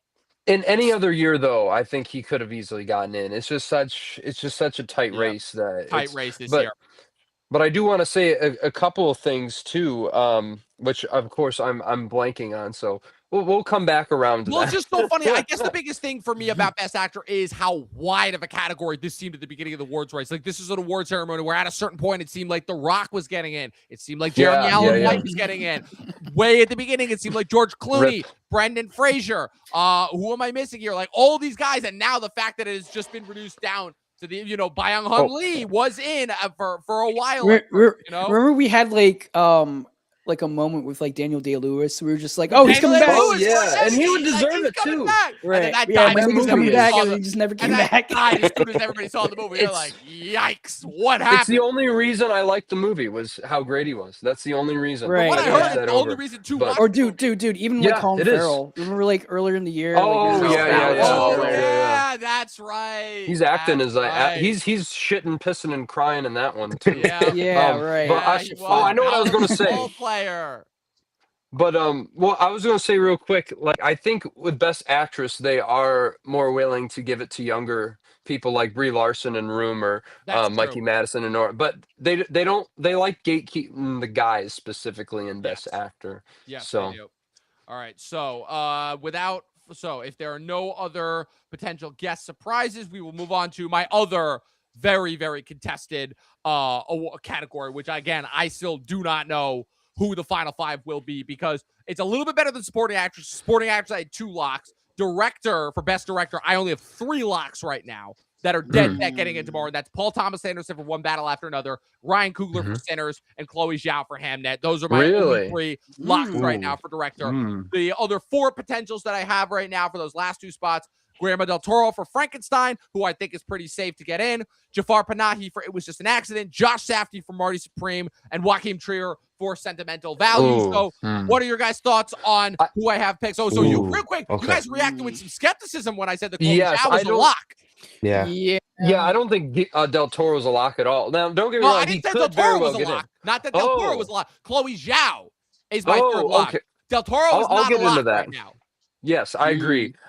Here's the thing, and I want to mention this since Sentimental Value did huge at the European Film Awards. Apparently, every director who has won there has gone on to get nominated for the Oscar, like Michael Haneke and Amor, and then like Ruben Östlund, Triangle of Sadness. This is a streak that has not been broken. And I think out of all the international contenders, I feel like he's the most likely to get that Cannes slot. I would argue PTA, Coogler, and Trier are the three locks.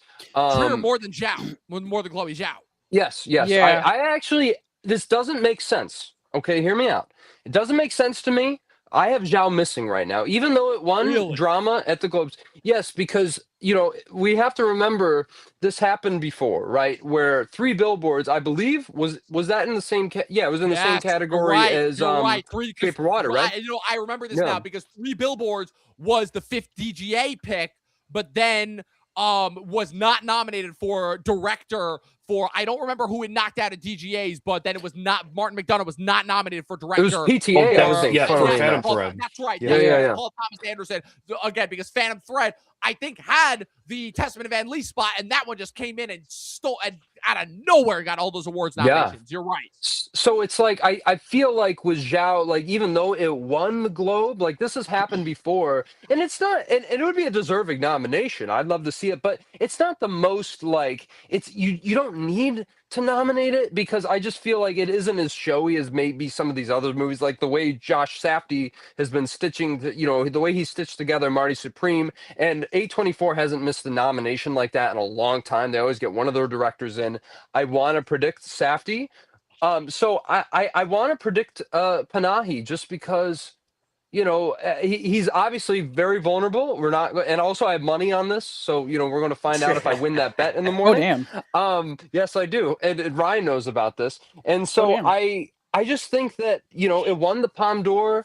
They've always nominated a picture and director for the Palme d'Or for the past like 7 years. I just don't, besides Titan, of course, but I just don't really see this not panning out, besides the fact that it was just an accident, underperforming. But I think the director's branch is going to give credit to Panahi in this category, and they're going to want to honor him. I'm just trying to think real quick based on your A24 point. Did A24 have a nominee in for directing for 23? Because that's the only year where, because they obviously everything everywhere 22. Glazer. That's right. Glazer. That's right. You're right. Glazer, Zone of Interest. That's it. You're right. Yep. Okay, yeah, because here's the thing. Just like a few days ago, I had Trier out, and I put Cleber Philo in for like he could get in. Jack, that was something you and I talked about as well. Right, yeah, and I was like thinking about it, but then yesterday I watched the Oscar experts like final like predictions, and they were just yelling at the fact that Zhao might be safe, or Trier might be safe in this category, and I'm just like, oh my god, now I have to like go back and put Trier back in, keep Zhao, and now I'm just thinking Josh Safdie will like take the 5th slot, and Jafar Panahi might actually just like miss because of just the way Neon's treating this movie and like the momentum behind it. But my gut is saying that Philo might actually be like the super secret 5th slot take because of the momentum of that movie, and also just the way he's going out of his way to like talk about the movie, like the director, especially when we saw him at like the Golden Globes, how they like kind of put him all the way in the back of like the ceremony, and he walked up and all that. And I think the week before when he won international feature for Critics' Choice, and it was like announced during like the red carpet session, which was kind of like fucked up. Super secret spot for the super secret agent. I'm going to use the bathroom real quick, but you guys keep discussing this because it's an interesting point. Yeah, so I don't know. Like, I feel like it's hard because I know like Chloe Zhao, like the movie itself, it's traditional, she's doing the traditional version of like the story, and the last time she was nominated and won was for more of like a documentarian style of like filmmaking with Nomadland. And it's one of those things where it's just like, okay, yeah, like this is another movie that is kind of like an awards type of film, but also at the same time, like we already gave you the award. Why not give it to somebody else like in the spot here? But also I'm thinking like, name a woman. Like, Yeah, you gotta like name a woman. Yet again, it's like this director's race just doesn't make any sense. Like this is Yeah, this is the craziest category I've ever seen. But and you know what? Tell me if you guys agree with this point. I feel like if Hamnet came out in 2020, it would win Best Director. Like if it was, let's say, because you can't. Well, I guess you could pit it up against No Man Land, but I still think she would win for this movie over No Man Land. And we're arguing her missing, which is just crazy to me. But do you guys agree with that? I think that's 2020 fair. was not a great year. No, it's not. In hindsight, so I think it definitely would definitely win or be one of the contenders. I'm with Dom. I think Zhao is the other lock outside of PTA and Ryan. I have for a while, and the other four, all of them are vulnerable, but two of them are getting in between Del Toro, Safdie, Panahi, and Trier. Like at one point or another, I was like, damn, they may not get in. Because I think the four of them's momentum have like ebbed and flowed all season. For me, I think Trier and Panahi are the ones that edge out. I do think those are the two that end up getting in at the end of it. Panahi being both of them being the international ones coming through, just because it's been so strong of a year internationally. It's not going to be the one international you give it. You're going to give it to both of them. Sure, no, I agree with that, and that's an interesting point to make too, because there's a stat that hasn't broken since like Moulin Rouge, where all the Cannes movies get in the director, and we can understand why Moulin Rouge did not get in the director, right? But this year's interesting because we've never had 3 international movies in picture, so it's like something's got to give, But I agree that at least 2 have to make it in, and if I were a betting man, which I supposedly am, I would agree with you, Amaru, is that those are the 2 that are getting in. But yet again, Jack, you could be very correct in seeing Clever tomorrow morning. I wouldn't be completely shocked by that at all. Yeah, I have him at 6, but yeah, my mind is also thinking about Del Toro because he's an industry favorite. Right. And this is the guy who got his last film for Best Picture and another like tech category. Oof, man, hope you guys so it's just like without me. Oh man, that was like, a big one. Yeah, it's weird because like everybody loves Del Toro like in the industry, like everybody loves him. So why aren't you putting him in like the top like 5 here? That's the long list. Yeah, right. So it's just it's very like crazy. And again, like I think Philo and Jafar Panahi are going to like fight it off, but I honestly feel like if somebody gets knocked off at the 5th slot, it's probably going to be either Zhao or Safdie, and then somebody's going to take it, either Philo or Panahi. Yeah, I mean, Del Toro has been making movies in the States for so long that I don't know if he could technically be considered an international director, considering that the vast majority of his movies have still been done in English, set in America, filmed in English. So I don't know as far as him. And as far as why he is not regarded, I'm just going to go to it, the fact that it's genre, I mean, he's getting it by with Frankenstein because Frankenstein is obviously a classic literary tale.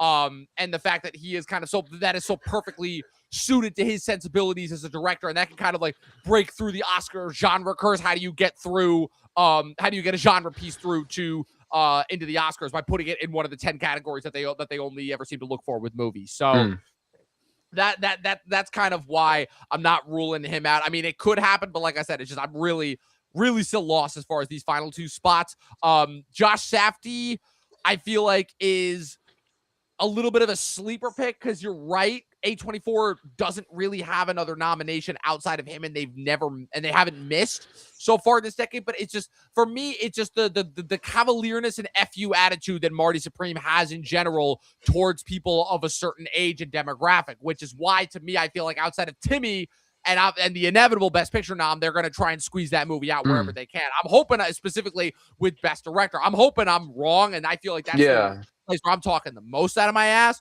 but that's just the sense that I get, especially when you look at just how devastatingly snubbed Uncut Gems was. Like that wound still burns yeah. deep in my soul. That Sandman. missing out. But And Yeah. oh, you go ahead, Ryan. Go ahead. Yeah, I just wanted to say, like, so I think I think I'm pretty confident that this is my list. So I'd say PTA is the clear front runner, very deserving nomination. I mean, it's gonna be his year. I think we Yeah. all pretty much agree on Yeah. that. I think any other year, like Coogler would have a shot, but it's just PTA is long overdue. So PTA, then Ryan. I am gonna go with Chloe Zhao as my number 3 because even though and I like this movie, I don't think Nomadland deserved Best Picture, and I don't think she I deserved Best agree. Director. Um, a much less beloved film, just a shout out to Mank, which not a lot of people love, but I'm from a with you there. direct I Hey, love Mank. hey, I that's love Very good Mank. film. baller. He should have won director that year, Fincher. from a I don't know. filmmaking I agree. I'm standpoint, I with it. think From that a I'm film with is it. way filmmaking more standpoint, impressive. I'm with it. Yeah, Yeah. And and COVID then was already a weak year to begin with. So absolutely Right. weak year, but I think that, and Nathaniel and I were talking about this one time. Hamlet's the type of film. It's one of my personal favorites of the year. It's gotten a lot of love. Jack mentioned earlier. I think, especially nowadays, it would be really awkward to not have a female nomination, and the fact that they have her and she's gaining this Yeah. much right. traction, I think she fits that bill too. But it also would be just a worthy nomination. And personally, I think this is a better. In fact, Nathaniel and I, what we were talking about was that we were talking about past Oscars, how like just certain movies that we don't think should have won and what could have won over this. And one of the biggest ones is Shakespeare in Love winning over Saving Private Ryan. Hamlet's the type of movie, if that won over Saving Private Ryan, I think we'd have a different Yeah. conversation. That's the Right. Because to real me, it's just a Shakespeare in Yeah. better, Love. the Yeah. real And it Shakespeare is in Love. that is really interesting, and especially since that's so funny that you bring up as well the fact that they wouldn't have a female nominee if not for Chloe Zhao. The fact that what's it called? The fact that Chloe Zhao and Jane Campion won back to back at the beginning of this decade, and then 2022 famously and egregiously did not have any female director snubs. So much so that they had to make sure that they got a female nominee in with At least Justine one, Trier yeah. and Yeah, Coralie yeah. Fargat for the next 2 years. So Can Oh, films and just though. to Yeah. Can films. and to wrap it up too, number 4, even before Shape of Water, you had Pan's Labyrinth, didn't get the directed nomination, but the Academy loves Del Toro. They showed him Hmm. some love with Pan's Labyrinth, finally got his due with Shape of Water. Nightmare Alley got nominated for undeserving, Best but Picture. still, I'm glad he Very got deserving, recognized. but okay. Undeserving, Yeah. but this is fine. And Um, Nathaniel's At famous least spat. 3 would argue otherwise. he wins for Pinocchio. People love him. They love his personality. He's a visionary. Uh, he's had like such a long career, and on top of that, I think also the narrative of Frankenstein, just around not only the movie coming out after so many years and being as successful it is, and again just a really strong contender this year, but I think the narrative of him, oh, this is my vision of my favorite story that I'm finally getting to tell. I think that's going to boost a lot of the Academy's love for it. It's based on a classic story of a Hmm. beloved franchise and series, so I think that's definitely going to push Del Toro towards that spot. And number 5, again, may not get in. I think it'll get in for Best Picture. I think my number 5 is Josh Safdie. It's kind of like Wow. it's not Okay. exactly the same You're thing. going bold. As of right now, no foreign nominees. That's No crazy. foreign, That's That because is crazy, dude. crazy. my That's not going to argument happen. for I'm telling that, you right now, Ryan. my argument for it though is when you said like it's the new hot, exciting film that kind of looks down upon like the older crowd that might be in the Academy. At the same time, by the way, I am not comparing this movie to this classic by any means, even though Marty Supreme's a 5 out of 5 for me. But this type of energy, this type of filmmaking, kind of reminds me of like a young Tarantino with Pulp Fiction, where it's like, even though Josh Safdie's in his 40s, it's kind of like a new kid on the block type energy. So I think Yeah. they might give it that That's director true. glove. That's I, true. I Yeah. agree he's getting nominated, but I definitely think that there's going to be an international pick, at least one. At Okay. least one of them. And I Yeah. think Trier, once again, I think he's kind of safe. Yeah, he's pretty locked. If Amara, what are your anything, yeah. thoughts? maybe Del Toro gets taken out and Right. put in That's my for. thought. Amara, what are your Yeah, thoughts I on mean, this? this is the whole I thing mentioned it where while you were out. I Yeah, had sorry, Panahi and Trier in my last 2. You have Waukee, you have okay, Panahi and Trier are your 2. Yeah. Yeah, those are the 2 Okay. that I'm kind of going with as well. I think Mhm. it's gonna be some combination of those 2 because it would it would be crazy too with and kind of in a weird way a repeat of 23 where even though obviously Glazer is an English speaker, Zone of Interest obviously was entirely, I believe, set at filmed in German, and then also Justin Trier with Anatomy of a Fall getting in as well. That'd Mhm. be a cool little repeat from 2 years ago if Panahi and Trier get in. But yeah, so it's like I said, this category I think is still the most unpredictable, and I feel like we could be open for some surprise. Anybody who is not on that list, you guys see potential besides Kleber, obviously for Secret Agent. I just want to say a couple. Oh, go ahead, Jay. Honestly, I mean, it would be crazy because like I think the momentum is kind of just like stagnant, but it would be crazy if like Yorgos takes one of the spots. It would be crazy. It would be crazy, but that ain't happening. Yeah, I don't know. I don't see it, but it would be kind of just like, so how did this happen? Yeah. Right. And I want to say, not in real life, but rest in peace, Park Chan-wook in this category, which is because I would have him winning. Finally gonna happen. We thought it was finally going to happen. They're not that cool. And I do want to say, like you guys are saying, this race is just so chaotic. And it mentioned the surplus rule, and PTA is going to absolutely. I have not seen a more obvious. I have not seen a more obvious his time award in my entire lifetime. I don't think. But I wonder how the surplus rule is going to play in. Probably since DiCaprio. What are the surplus rules? Remind me. I don't know. Like, I've been hearing about this lately. I want to look into it more myself, but apparently it is a big determining factor on who gets nominated in those last few slots. Huh. So with everybody overwhelmingly voting for PTA, I think this is really going to shake things up. Interesting. Well, that could be interesting. Well, Jack had to step out, but gentlemen, I think it's time to bring this to the big one, the final one, the final 10. So much so that I'm even gonna light up this joint here because I feel like if there's one, if there is an award for a movie year that has been more smoking hot, if you will, it is the Best Picture race for 2025. Just gonna take a little. Amen, brother. Smoke. Oh, that's nice. That's really smoking nice. That Maui Wowie. Smoking that ganja. All right, people. My 10 predictions that I have for Best Picture as of right now, as it stands, I have. And keep in mind too, if people are wondering like why I don't have this ranked, it's because I have everything in alphabetical order. That's why. Begonia, Frankenstein, Hamnet, It Was Just an Accident, Marty Supreme, One Battle After Another, Secret Agent, Sentimental Value, Sinners, and Train Dreams. Those are my 10 right now. The only one of those 10 that I have not seen is Train Dreams. Right now, to me, the only sneaky runner-ups that could sneak in are F1 and Weapons. Gentlemen, discuss. Is this our 10 for tomorrow? Yes. No notes, honestly, because I feel like this is a perfect 10. However, I do think Weapons might sneak in because of the PGA nomination. And honestly, if it does get like best casting, we might have to like look out for it also as for like original screenplay. Right. And, and potentially best picture if it does happen. But like I don't have any other like films that could like take it over for like the 10th slot. Like I just don't see F1. Like that would be like so fucking crazy and dumb. Yeah. And it would probably be because of just like the older like generational voters going like, oh, like cars go vroom vroom. Like, that's Those drooling Academy members that play golf all day and then complain when they have to watch movies for their job. Right. They only watch like 3 movies a year and just go like, oh, fuck those guys. F1. Fuck everyone. I saw that with my dad. You know? It's so funny how like prestige the Academy sounds, and then you read like the Hollywood Reporter articles where they're like, yeah, that didn't come up in my algorithm, and it's like, what? It was just an accident. Vote for the Academy.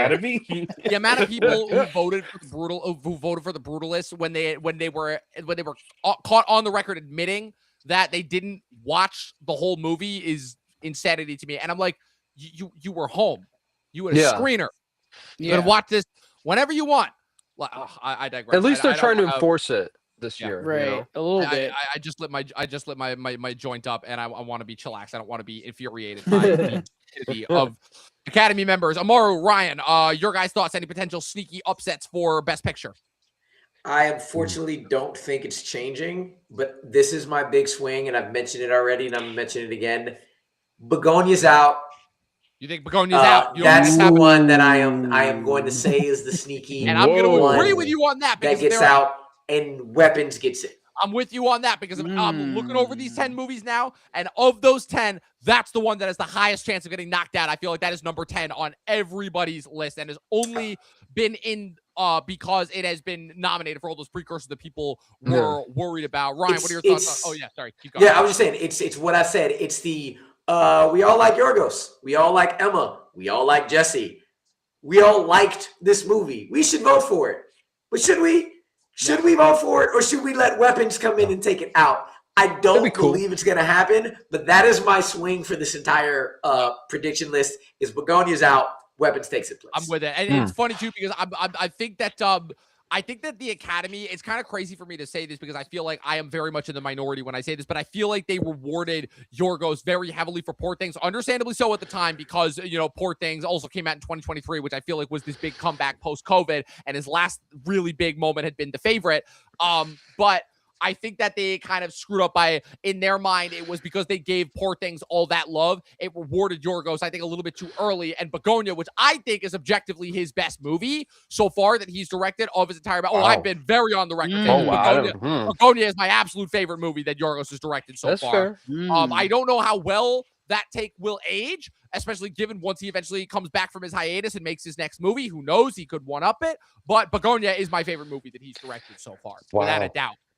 I'm surprised Damn. that, I mean, that's like, I respect the take. I still, I think the Poor Things is his best film by far. It's my second favorite after that. I love Poor Things up until I started like reading into like some of the behind the scenes innuendos that were suggested by the movie. And it was one of those things where like, it didn't deter my enjoyment of the movie, but it definitely made me look back on it secondhand versus Begonia. The reason the kind of my argument for that movie is because it is such a rare case of a movie being able to have its cake and eat it too, where because the balancing act between whether Jesse or Emma is right/wrong is done so perfectly, and the fact that they both end up kind of turning out to be right by the end is just masterfully done. And just that movie, like I talked about this as well in my top 10 list, how it had this kind of weird tie-in with One Battle and Eddington, as far as all of those movies just kind of being about like kind of the collective loss of rationale and common sense that Americans as a whole have suffered, and how we kind of really devolved into just these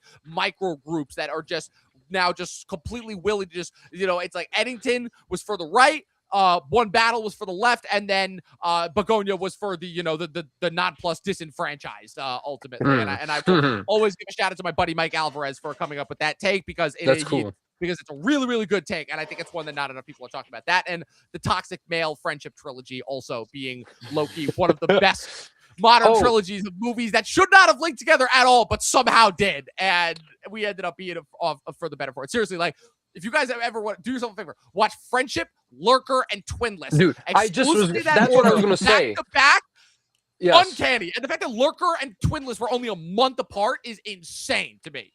I was going to say that earlier. I wanted to shout out when we were talking about Michael B. Jordan, my favorite performance of Twins. I just watched it last night. I think Dylan O'Brien absolutely deserves a Best Actor nomination. Yeah, it was a great of the movie. entire year. Holy shit! Just like what a movie! I gotta give a shout out to Dustin for this one because Dustin saw this at Virtual Sundance in January and had been touting this movie, and I saw it. And I'm like, yeah, this really fucking rule. Also, the fact that I was coming down from an acid trip when I watched that movie just made that. Really? Dang. Not an acid trip, a mushroom trip, but the most intense mushroom trip that I've done so far this year. Oh man, like that was just. It's weird. I'm like, I haven't felt this way about a movie since I saw Climax on acid, and that made that's quite the movie. And that made my top 10 of 2019. I'm like, I don't care if this is like barely functions as a movie. This is one of my all-time favorite movies. I don't know why I'm getting into like all the stories of my sordid past, but yeah. So overall, I think it's safe to say that this 10 is pretty safe for Best Picture. It's been pretty locked up just based off the momentum, the overall discussion on these movies. Also, the fact that I think this is probably the biggest presence of international films, but not just international films, but widely recognized international films as well, because it feels like, again, everybody has to some extent has some awareness, at least within our community, of Secret Agent, of Sentimental Value, of It Was Just an Accident. And this is, it's a pretty just diverse and interesting slate of movies. And the fact that the blockbuster, quote unquote, that they have on here is Sinners is kind of amazing. Yeah. And this is, of course, yeah. Oh, I was just going to say, I really do think it's like one of the best best picture lineups of all time. Yes. Like I can't Yes. argue. Well, Like these are yeah, I all would great. say it's I the might have best to ones- like do a little bit more thinking on that before I consider one of the best of all time, especially also when you consider that like for the vast majority of Oscar history, we've only had 5 Best Picture nominees Five, per yeah. year. That's something you got to take into consideration as well. The fact But that for the amount year of 10, it's up there for sure. I can see it. I mean, it's not coming close to 75 or 2007, which for me are still the top 2. But Sure. I would say the Parasite 99 year. is a great year. 99's up there for 99. sure. Well, Yeah. Cider House Rules. Yeah, that Oh, was No, I minus think that no, one, yeah. the Parasite kind of year brought was it down a fire. peg, ultimately. That was a Parasite great year one. was That's one of the yeah. best. Yeah. And I Me, agree. I think the low-key, 20 But slept on year the 2009. 2009, I think, is a slept-on year. The 2009, first, good the one. first year Oh, they brought it back to 10. Inglorious Up, Bastards. Inglorious yeah. Bastards, Up in the Air. Avatar, famously nominated. Hurt Locker's the winner that year. Serious Man by the Coen Precious. Brothers. Precious. Blindside, which again, not a great movie, but like still Mhm. light years better than Yeah. most of the other They ones. always of those have movies. one. There's They always always one. have that you're one. like, how There's did they get always on the there? one. Like, But yeah, But- low-key underrated year. Underrated Oscar year that Yes. year. And also 2010. 2010, really good. 2010 is good. Really, Yeah, really good. yeah. I agree. Really, really good. Oh. The worst winner, but really good slate otherwise. And even But, that, I Yeah. think that's a great film. It just shouldn't have won. yeah. yeah. We So, should but- reassemble this 5 later on to potentially discuss should. what are We the should. what the best picture lineups of all time are. That could I've been actually be an watching. I've been putting in the Lord's work in that regard. So I have a lot of thoughts on that. But Oh. Ryan, were you going to say do you have any disagreements or? Well, I did want to throw out there, so I do agree with you, Amaru, that again, like I could be eating my words tomorrow. I'm not seeing Begonia make the list tomorrow. I'm just like I Really? feel like Hey, again, I could see I think an Emma Stone nomination or adapted screenplay, I think those are way more possible.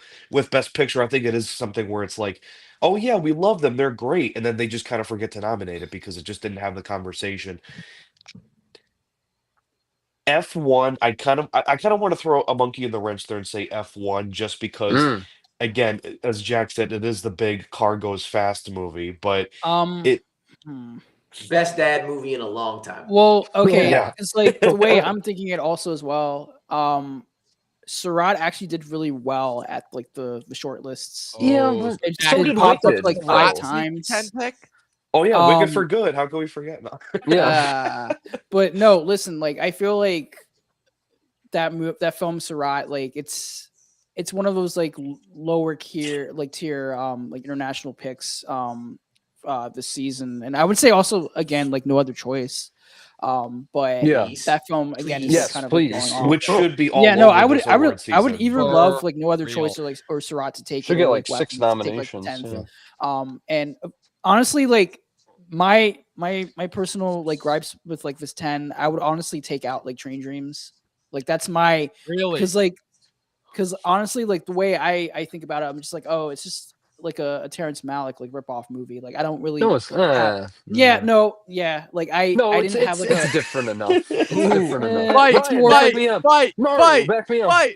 I have not seen enough it's more Terrence of a Malick normie films at all it's a to know. normie I just perception love the of, like, movie. So. a Terrence, But it's you a normie loved it, so, perception of like a Terrence Malick film. It's just like, oh, we can do a Terrence Malick film, but we can like dumb it down for like general audiences, and they did that. That's my opinion. Damn. No, I disagree. I'm kinda gonna put it with that because way. Terrence I Malick do think it's a sucked, less. so- I do think it's a less abstract Terrence Malick film, Yes, though. It's yes. a way more streamlined. Like It's more compare that to straightforward. something like Tree of Life, where you're like, it's about the meaning of life, but Brad Pitt's abusing his kids, Fuck not in real that life, in Yeah. movie form. Whoa, hold on. Yeah. hold on. Guys, Yeah, but it's also fuck just like The Tree of Life, one of the worst movies Oh, I've ever no. seen. Wow. Yeah, that's crazy. Hate that fucking I- movie. I don't Oh my love God. it, but I can't go that far. fall asleep more times than I've fallen asleep ever in a movie. That's Yeah, how I I- felt watching. I was on Die an by acid Love. trip watching that movie, and That's how I thought that- about the Hidden only Life. way to be able to watch that movie. Ugh. Oh, no, it Lots was of acid beautiful. trips in this episode. Yeah. Yeah. In case people are Yeah, wondering. but But I don't know, man. Like I feel like Surratt might actually do something. Like maybe get I sound, think but yeah, because like I feel like I it, do have like that showing up a sound, lot at Surratt- the short Surratt's It should definitely be. getting it for It should sound, be. for sure. yes, it like showing up at the short lists. I'm just like, maybe it could knock out Bugonia or Train Dreams. I mean that's my line of thinking, but then I yet just- again, I think Weapons is also like way bigger, and if Weapons they could really get want to in. like nominate another like big blockbuster movie that actually like everybody has seen, everybody loved. weapons is like Weapons. the perfect choice. Definitely would be the second choice. Agreed.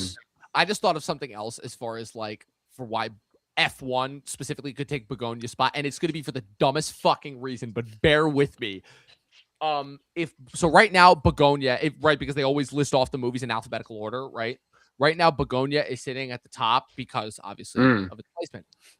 If F1 takes its spot tomorrow, it would be the new one at the top. Oh, so we know. I'm just Alphabet saying. bias. Okay. Interesting. I'm just saying. We will know. These things matter. They sound really Yes. trivial. They matter. Dude, Also, it would be I- like extremely loud or incredibly close. Like that would be like I will shoot myself. I'm if still that convinced that happens. people voted for the wait. artist just because it was at the top of the list. I'm convinced. There's no way that movie wins Best Picture. This is what I'm like. That's one of the Over the Descendants, over Yeah. over Moneyball, yeah. Hugo. over Or- Hugo, over Oh, fucking yeah. Midnight in Paris, which is like Woody Allen's Oh. last like great movie. Before they Yeah. completely canceled him. Yeah. Yeah, right. I think Blue Jasmine's great, but it's not Midnight in Paris. It's I will not say Midnight. that. No, it's one Nah. of his best movies. I do want to say though, real quick, because we have an explanation of the surplus rule, so I think it's worth mentioning. So basically, once a film or an actor gets enough votes to secure the nom, there we go. Well, it says a little bit lower that 20% plus one. The rest of those voters are redistributed to the second place on that ballot. So if PTA gets, there you go, right? If PTA gets 35 of all the votes, then 15% of all the votes will not be counted towards him and placed on a pile of another mention on the ballot. So that's how apparently he got the double noms for Zeta Jones and Queen Latifah. So I think that is really interesting, especially considering that maybe, F1 is the blind side of this year. Let's see what else here. In the expanded era, Girl with the Dragon Tattoo is the only best editing winner to move to get a best picture or to not get a best picture because I was going to say I don't remember it getting nominated. Yeah. And Girl have with Dragon Tattoo wasn't nominated. It should have been, but it did not. Yes. Yeah. Oh wow, it won. I still need to see that. And then F1 winning editing and sound. Yeah, and I Ford v don't think- Ferrari was nominated for picture. That's true. Yeah. But that's the thing. I think F1 gets the nomination. I do not see it winning at all. I mean, One Battle After Another is one of the most perfectly edited movies ever. So I just think, but it is worth mentioning. Maybe it gets sound. I'm not sure. But yeah, like that's why it's going to be wacky if with PTA getting all those votes. I don't know. I don't know how to call this, guys. I really don't. Yeah. But we'll see. That and supporting actress, I'm having angina over. But I'm sure we're all in the same boat there based on our discussion. Yeah, but I think we should hit the RIP for Avatar: Fire and Ash. Yeah. Yeah, that was dead It'll before still, it came it'll out. still win visuals. It'll still Yeah. win. It will. It'll Jay get Kelly. one. That's a lot Jay for Kelly, Kelly. R.I.P. Smash House of Machine Dynamite maybe for like a gets- hot House of minute. Dynamite for 5 minutes. Man. There was a Wake point Up where Dead people- Man. There was a point Wake where Up people Dead thought that Man. was gonna give a picture. That's a Wake Up sad Dead one. Man. That Yeah. was- Oh, Ballad of a I'm Small with you there. Player. That's Mm. another one. I would have been Yeah, happy. Wake with Up that. Dead Yeah. Man. Both the previous films got the screenplay Yep. nominated. I- so I- it's I- probably I'm Tough Did year, that. man. Tough Wake year. Up Dead Man's my favorite Knives Out movie right now. So Yeah, it is- a That's lot like of the people would first agree time with I've you. heard that. So I've heard people We Really? also say got to it's say A lot of people say RIP that. to After the Hunt because Yeah, I had that the one- mad that one early. was They DOA. died a long time ago. That That was one such was a slog to- DOA. Guys, like we all were passionate about film, and this is what gets us up in the morning. I love it. That movie felt like actual homework to get through. I'm so sorry, Luca. It was like a I very liked it more than messy everybody dissertation. else. Awesome, but Yeah, I'm this- glad oh, I God. skipped that one, honestly. Well, I liked it more than everybody Garfield is else. But I was just amazing. like, yeah, Which man, sucks like 'cause this Lucas next Cook. movie, Artificial, sounds awesome. But Yeah. Well, yeah, again, Yeah. again, guys, Monica. I have I'm been watching saying that. this. I have been saying this for years. This file After the Hunt, sucking as much as it did, follows the Luca Guadagnino rule. It's every other movie of his is awesome because again, Suspiria, awesome. What's it called? I didn't watch the mediocre TV show that he did for HBO. Fucking Bones and all. Bones and All, incredible. Challengers, mid, queer, No, awesome. no. What Challenger? No. Queer. Right. No, Queer he was was on a winning trash. streak. Fucking Queer He was on a was winning streak. bad. L fucking take. Wait. Queer was bad. Don't even do that. Challengers No. is Queer a was five. trash. Come on. Amaru. And Challengers was great. Amaru. Yes, I mean Come I on. like Queer a lot, but it's pretty divisive.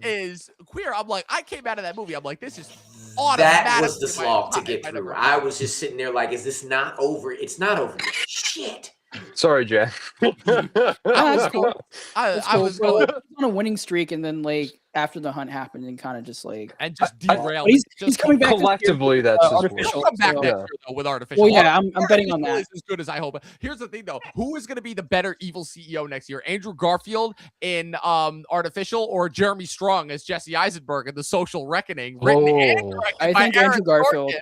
I think Andrew Garfield, because his acting in After the Hunt is like the saving grace of like that. Yeah, movie. We've seen it. he should be nominated. I think. Yeah, that and I movie's thought he was weak, great but in he's After the amazing. Hunt, but I Yeah. think he's gonna like do a better job here with Artificial. And I heard it's actually more of like a dark comedy type of deal Mm. with the material. As much as I'm happy this happened because we wouldn't have had Jacob Elordi as the monster without it. The fact that like Andrew Garfield dropped out of Frankenstein to do After the Hunt Like- Funniest joke of the Wow. year. what Hear is me going out, though. on with his agent? Like, If Garfield- No, great choice for the casting because Elordi's perfect as the monster, but If Garfield, in an alternate universe where Garfield still plays the monster, does he get nominated for Best Supporting Actor? I don't think so. Probably. Oh, I really? don't think so. um, Okay. I don't think It's so. hard I- to tell. Hard to tell. actually, I think he would. I think he would because people would still be like, "Oh, like Andrew Garfield's still like gunning it for his first Oscar win." Yeah. Especially with like Tick Tick Boom the last time around, we were He kind of should have won for that. Yeah, he should have won for that. A lot Um, of things wrong with that ceremony. The as we slap all couldn't well have. know. Oh, sorry. Yeah, I was. Yeah, we were a gonna Yeah, lot right, of right, things but- wrong with that ceremony, as we well Yeah. know. Yeah, but Ironically, what's funny is the best movie of that match did win Best Picture. Is what's most insane Yeah. about that. Yeah, you Yeah. know, Yeah, I agree. Coda, one of the few good Best Picture winners. That's like underrated. Yeah, I Um, love it. I don't know if I would have picked it for Best Picture that year. yeah, I still would have gone with The Power of the Dog. No, Ugh. no, Ugh. no. I'm with you, Jack. I would have picked it over Coda. So at with you, least. Yeah, Power of like the over a Dog- heartbeat, I would. No, still pick, that was a movie that I'm Power like, of the oh, Dog. this is kind of cool. And then I watched it again. I'm like, this sucked. Like, this was Really? awful. Hear me out. I think Drive My Car was way more deserving than Coda. Okay, well, Yeah. yeah. I obviously. did not haven't see seen that. that, but I've Car's heard great. that I that's didn't see amazing. You I got have to heard see that, that's Dom. amazing. It's a great movie. Although that Great getting in movie. for Over Denny still kind of irks me a little bit, just a little bit. Yeah, I mean it's a better Mm. movie, but I would have given Denis the nomination for Like director. just for those visuals alone, like I'm like I know that visuals get overhyped in the digital age, but like come on, those are Yeah. I'm gonna take out Campion actually. Hot take. Sorry. Yeah, it's a I'm very with hot ya. take, buddy. Power of the Yes. Dog sucks. It's not a good movie. I think it's a very good film, but I would I have don't taken out see it King to that Richard level. though. I would have taken out. Yeah. King Richard. Yeah, I King would- Richard, Richard no. even- I King wouldn't Richard have. I never think King Richard is. I think King Richard is a great movie. I just do. I think Okay. I know, it's good, I but, solid. enjoyed like, it a it's- lot. But It's solid, but it's not like it's a in my opinion, it's a very 10. this is going to be taking the wrong, but it's fine. It's a very mediocre movie that I think is poorly executed because of its focus and ultimately is ruined in hindsight by its lead star's actions outside of the movie. I know that shouldn't affect the movie itself, but it's just one of those instances where because they're so closely tied together because of where it happened, like it's kind of unavoidable, unfortunately. So like he's like, great in it, but yeah, like he's Yeah. good, but I'm just like, why is this movie about Richard Williams? Like, I don't care about Richard Williams. I want to see Venus and Serena Williams. Like that's who I wanted to see, you know? Yeah, we Like, could have if had it's like a great like sisterly sports film. Yeah. Seen how they would have You played don't it. see and that very as if to often. make my point even further, the fact that only a year later we got Serena Williams cameoing in Glass Onion of all movies, like, come on. Yeah, that's just one of those crazy coincidences. But yeah, so I feel like Oh. that wraps up. Yeah, Yeah. Ryan, what were you gonna say? Just one more thing too. So I know we said like Avatars pretty much has VFX in the bag. Do we agree that Train Dreams is a lock for cinematography? Yes, 100%. Over Sinners? Oh, I Yeah, don't. I because, wouldn't say it's another over question. Sinners, but I think it should win. But it was probably gonna be Sinners. Yeah. I actually think that's just a pretty tight race Yeah. in general with all those movies. I agree. Okay. I did not know. I do not know where that's going. In a perfect Mm. world, it would have been also no other choice getting like the cinematography nomination. Yeah. Over Marty Supreme or something, which looks great, obviously. But I don't know about Yeah. over Marty Supreme. I thought Marty Supreme's cinematography was great. it's great. I just don't know if it stands out. Great, as- but it's not winning because Yeah. it has too many. Marty Supreme, I think, has the best chance at editing. That's what I think it has. Mm. I can see that. Yeah. Yeah. All right. So with that being said, guys, that was our Oscar discussion. We went a little bit long, but you know what? For these guys, Always do. I wish I could stay on the stream forever. Not really, you know. Just in Yes, order I got to to get up at keep this- 6:30 in the morning for this Oh shit. man, all right? Yeah, I gotta wake up. listen, I'm not used to that. we're all gonna be up. We're all gonna be ready for it, and then we're gonna be ready to place our bets on the winners for ones those actually come out. Gentlemen, I cannot thank you enough for joining me on yet another Oscars prediction episode. This is always one of my favorite episodes to do of the year. I always look forward to it, and it's both a blessing and a curse that it is always at the beginning of the year. So going around once again, started from the order that I started with, starting with Ryan. Where could the good people follow you on the interwebs? Hey guys, so yeah, you can pretty much follow me. I'm usually Ryan T. McGuire on most social media platforms, but I'm Ryan Movie Guy on YouTube. So make sure to like and subscribe to that too. I love talking movies, love talking trailers, TV as well. I'm trying to branch out a little bit more this year and talk about other topics outside of film. But yeah, always happy, and I can't wait to do another maybe Oscars video at some point, Dom. Hopefully, if you want to have me back. Could be in the bag, could be in the works for sure. Jack, always happy to have you, the CEO of Sex. Where can the good people follow you on the interwebs? Okay, yeah, so I have a YouTube channel. It's Swerve Master 18, SWERVE Master 18. I do movie reviews, Oscar analysis. Next week is Sundance, so I'm going to be doing a lot of like reviews from like the virtual component, and I also do my reactions tomorrow for the Oscars, so keep an eye out for that. But you can also follow me on Letterboxd, Swag Healy, SWAGHILI123. And yeah, that's it. All right, Nathaniel, gamer friend. I know we're dual streaming to your channel as well. No, So we that's won't part say of it. that. But well, you already said it, so kind of catch a You bag did. on that one. We'll deflect to Amaru first. Okay. Yes. You can find me. I'm Amaru Moses everywhere. Amaru is spelled right there. And then Moses is Moses. But mostly I write for bitesizebreakdown.com. Speaking of sinners and speaking of whether or not, I can remember what movie we compared to it. Oh, speaking of whether or not Train Dreams is a Terrence Malick ripoff. Tonight, I just dropped my latest article on Bite Size Breakdown asking what makes an original movie nowadays. Because in the past 3 to 6 months, I have had to argue that Sinners is not From Dusk Till Dawn, damn it. So go to bitesizebreakdown.com. Go read why Sinners is not just a black From Dusk Till Dawn. What makes an original movie? I just put that out today. Check us out on Bite Size Breakdown on YouTube. We have an interview that just went up with 2 of the stars from Percy Jackson. We do. I saw that. Congrats. Yeah, thank you. We do a bunch of shorts because again, we write reviews in 100 words or less from multiple reviewers around the world. And you can catch us Bite Size Breakdown, IG, Twitter. Catch me all over those the Bite Size webs, and you'll find this man on one of the Bigger Bite episodes coming soon. Yes, sir. Awesome, man. I can't wait to get into that article. That sounds like an amazing read. And so thank you, man. Of course. And I'll just say, because I know some of you are watching from my side, but if you are watching through the Talking TV end, you can find me here, my namesake, my channel, and all over social media at Nathaniel_Ahart. Definitely got a lot of videos planned tomorrow. I'm going to be grinding to get these Oscar videos done. I'm thinking of filming a live reaction. I just got to make sure that my hair is okay. I know who cares, but rest assured there's a lot of Oscar content coming and a lot of reviews as always, and definitely planning a couple special videos very soon as well. So thank you again, Dom, for doing this with me and another year in the row. It's always a blast, and I'm glad to have this group of 5 gentlemen to do it with. Absolutely, man. And my only gripe is that I can't have you on more often. That's I know. I'm a busy man, unfortunately. I'm gonna keep saying it. And also, as far as the hair component, this is why I shave my head, so I don't have to worry about that. Fair enough. Yes, you guys can follow me with everything going on at Movie Nerd Reviews across all platforms, at Official Talkin TV Podcast across all platforms. Be sure to keep tuning in every week. I'm trying to do more live roundtable panels like this because it's just more fun to just be hanging out with my friends and just discussing stuff like this. So be sure to tune in this weekend for the return of Talkin' Lost. That's right. Me and Luke have officially start kicking off season 4 this weekend. We're also going to be talking about our most anticipated TV shows coming out for the rest of 2026. And then join us for a very special episode the following weekend on the Talkin TV channel. We have our official 2026 movie draft. That's right. Jack will be back for that one. We had so much fun doing that in the fall. Jack, I'm still pissed at you for taking no other choice from me.